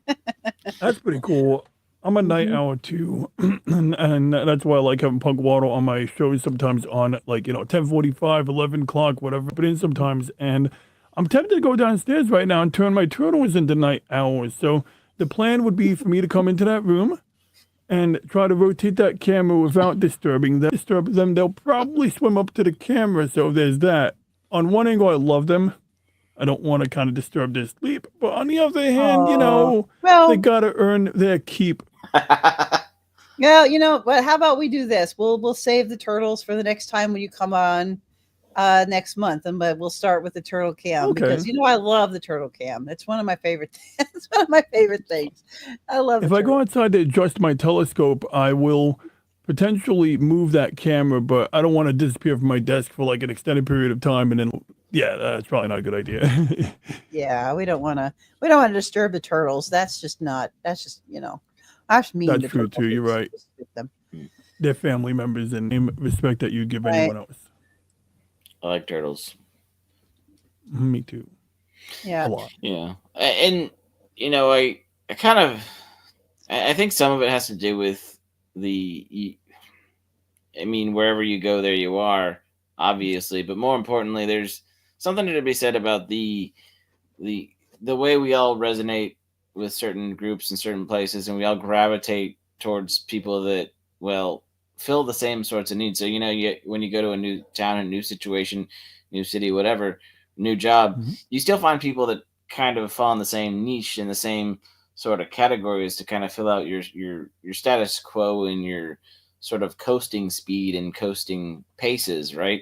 And so one of the things that's really cool about YouTube is, finding people that you know from different chats and different spaces, and then as each person kind of you realize who they are, and if they're sticking around just to be a mod, or if they start getting on a stream, or maybe start their own channel to become something, you kind of realize who your group is, who the people that you end up chatting mostly with. And with the parasocial media, it's not like, it's one thing when you actually get to meet somebody in person, right? And so you build an actual trust and a relationship with that person. Sometimes it's just the people you banter with in chat that you don't really know anything about outside of that, but you have fun bantering the chat. But it's just one of those things that over the years, it's really interesting to see who you stick with, who's your, thick and thin conversational partners to whatever certain extent, who you get to grow closer with, and, who's just there for a season. And it's interesting. Yeah, it is. Hang on, all right. Oh, Phil, thanks for stopping by, having you ask a question, and it's good to see you in the chat. Your voice is a little low. I can hear you. Yeah. Oh, okay. I did lower it a little bit, but I was trying to do that thing because whenever I asked for Nip and Nag to work on our model kits and Gundams, giant robots, he's always like, "Ron, you're so loud." So I was trying to be considerate by lowering my voice. Am I louder now? That's better. Okay. Yeah. Maybe I was talking a little soft, but I didn't want to be all booming into the microphone. It's more of but you know how it is. Yeah, I'll tell you later. Am I bassy or am I low? I sound like I have a cold, or is it more like I sound low, like low frequency bass? Like EQ low, and there's a couple times you've clipped weirdly. Oh, this is good to know. Well, the clipping I can tell you is whenever the light turns red. See, you heard the clipping? It's like cut off your words. Maybe not. Sometimes. Oh, don't tell me it's doing this. Please don't. Oh no. Is it? Okay, well, I'll have to play with it. But okay, that's we'll play with it later. You just being the fact that, and sorry, people out there, and who are watching the stream, but being on stream with him often enough, I can tell when he's being PD, and I can tell when he's being Ronnie, but there's something kind of in between. But like I said, we can EQ test it later. It's not. I'm terrible. roboting it. It just sounds like literally and roboting. You know how it's like when somebody sucks in helium and their voice gets high. Mm-hmm. Yep. Well, what's the one where you suck in your voice? You suck in your voice gets lower. Yeah, I think so, because I do have an equalizer enabled, but I'm surprised. I don't know what they call it, but yeah, it's like when you play with canned air. I've never done that, but it's like air, and it's a gas that's heavier than oxygen. So to get it out of your lungs, you actually have to expel it and go upside down. Argon. Okay, thank you. Argon. Yeah. Right. Sean says Fascinating. Argon. That's kind of where your voice is at. So it's not terrible. It's just a timbre or two lower. But that's housekeeping. Timber. I like it. That's a cool word. That also went over my head, so I have no idea what you're talking about. But that's because I just don't know. I plug and play. Don't worry, I have a vague idea. I'm not very musically inclined. Well, I've been a sound guy. I've done stuff. I've played in bands. You know, there's certain things I've kind of maybe have an ear for. Yeah. So my friend Tico over here is asking if Adam and Eve spoke Hebrew. What language did they speak? We don't know. It doesn't say. And the author of Genesis recorded the story and left out that detail. So that is a speculation that nobody really knows the answer to that question.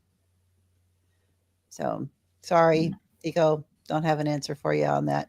What? That's all we know. What languages did we know that they had before the Tower of Babel?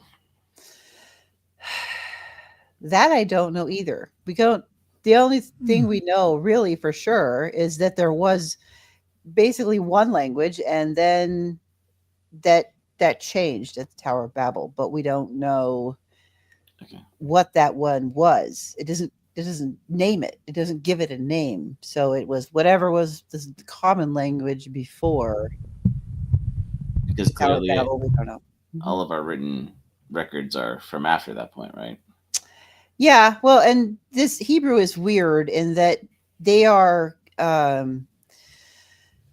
conservative with their words and their space, because parchment is expensive and ink is expensive, and having people sit down and write all these things down took a long time and a lot of effort, and so they tried to be conservative and be good stewards of the resources that they had. So if it wasn't an important detail, they didn't bother to include it. So it would be either assumed knowledge that we have lost because it wasn't preserved in the written record, or they didn't care enough to write it down because it didn't matter to the story. So, yeah. And no, Sean, it was not Greek. Adam and Eve did not speak Greek. No, I'm sorry. That's not how that works. It was the Garden of Eden, not the Garden of Olives. That's right. It's not the garden. That's true. There's a lot of olives. Usually that's Italian food, but Greek, that works too. Yeah. Either way. Well, I mean, I always think Greek salad because I have the specific kind of olives. Right. That's very true. That's very, very true. But I don't know. Interesting. Anyway, so I think it's been 2 hours and I'm starting to get a little tired here. So it's been a long night. So thank you guys for coming, stopping by. Oh, Ronnie has something. I just want to acknowledge something. I just want to acknowledge it's true. I have an absurdly deep voice in it. It sounds hilarious. I laughed when I first heard it. I'm sorry for not having my normal voice to the audience. Thank you for having me anyway, Amber. Thank you for allowing me to, accept or today, who I am now, with the Darth Vader voice. I promise not to start Galactic Empire, and back to you. That's awesome.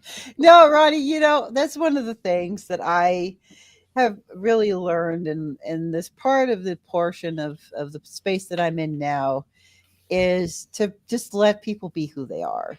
And it's the best part is getting to see people's, their wonkiness and their derpiness and their, the thing that make them love to nerd out on whatever that is. For me, it's Hebrew in the Old Testament. For you, it's like stars and technology stuff. And, Punk does all of his ponderings and, the gaming and the puppetry and all of that fun stuff. And it just really is. It's fun to get to see when people get to just be themselves and show up in all of their wonky, derpy glory. And it's just, I'm really enjoying being able to create spaces where people get to do that. And that's the funnest part.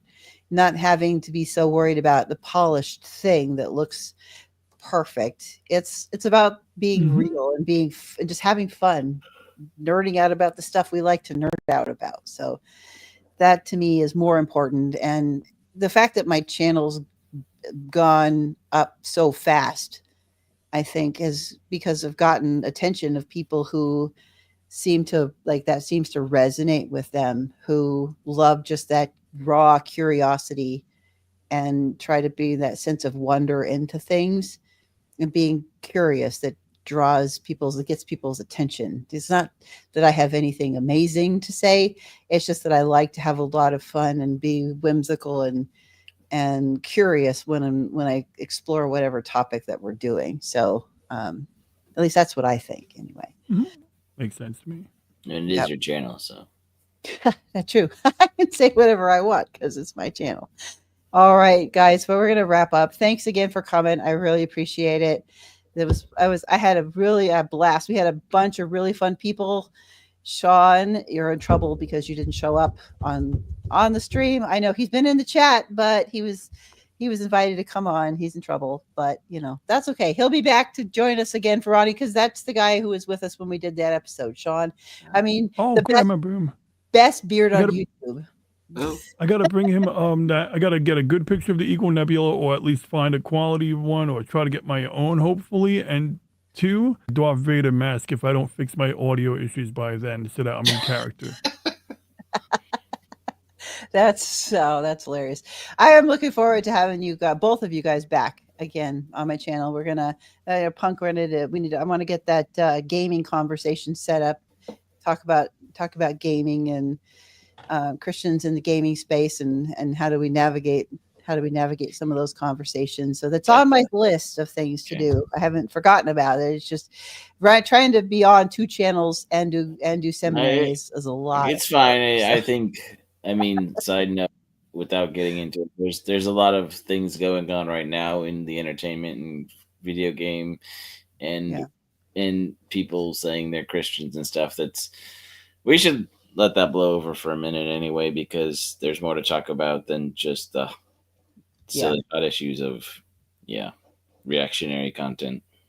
Yeah, which I don't want to do. I'm not into reactionary content. So we'll talk some more about the good timing for that. But I've got a good group of people, I think, to bring on to have some really good non-reactionary conversations about how do we do that well. So good.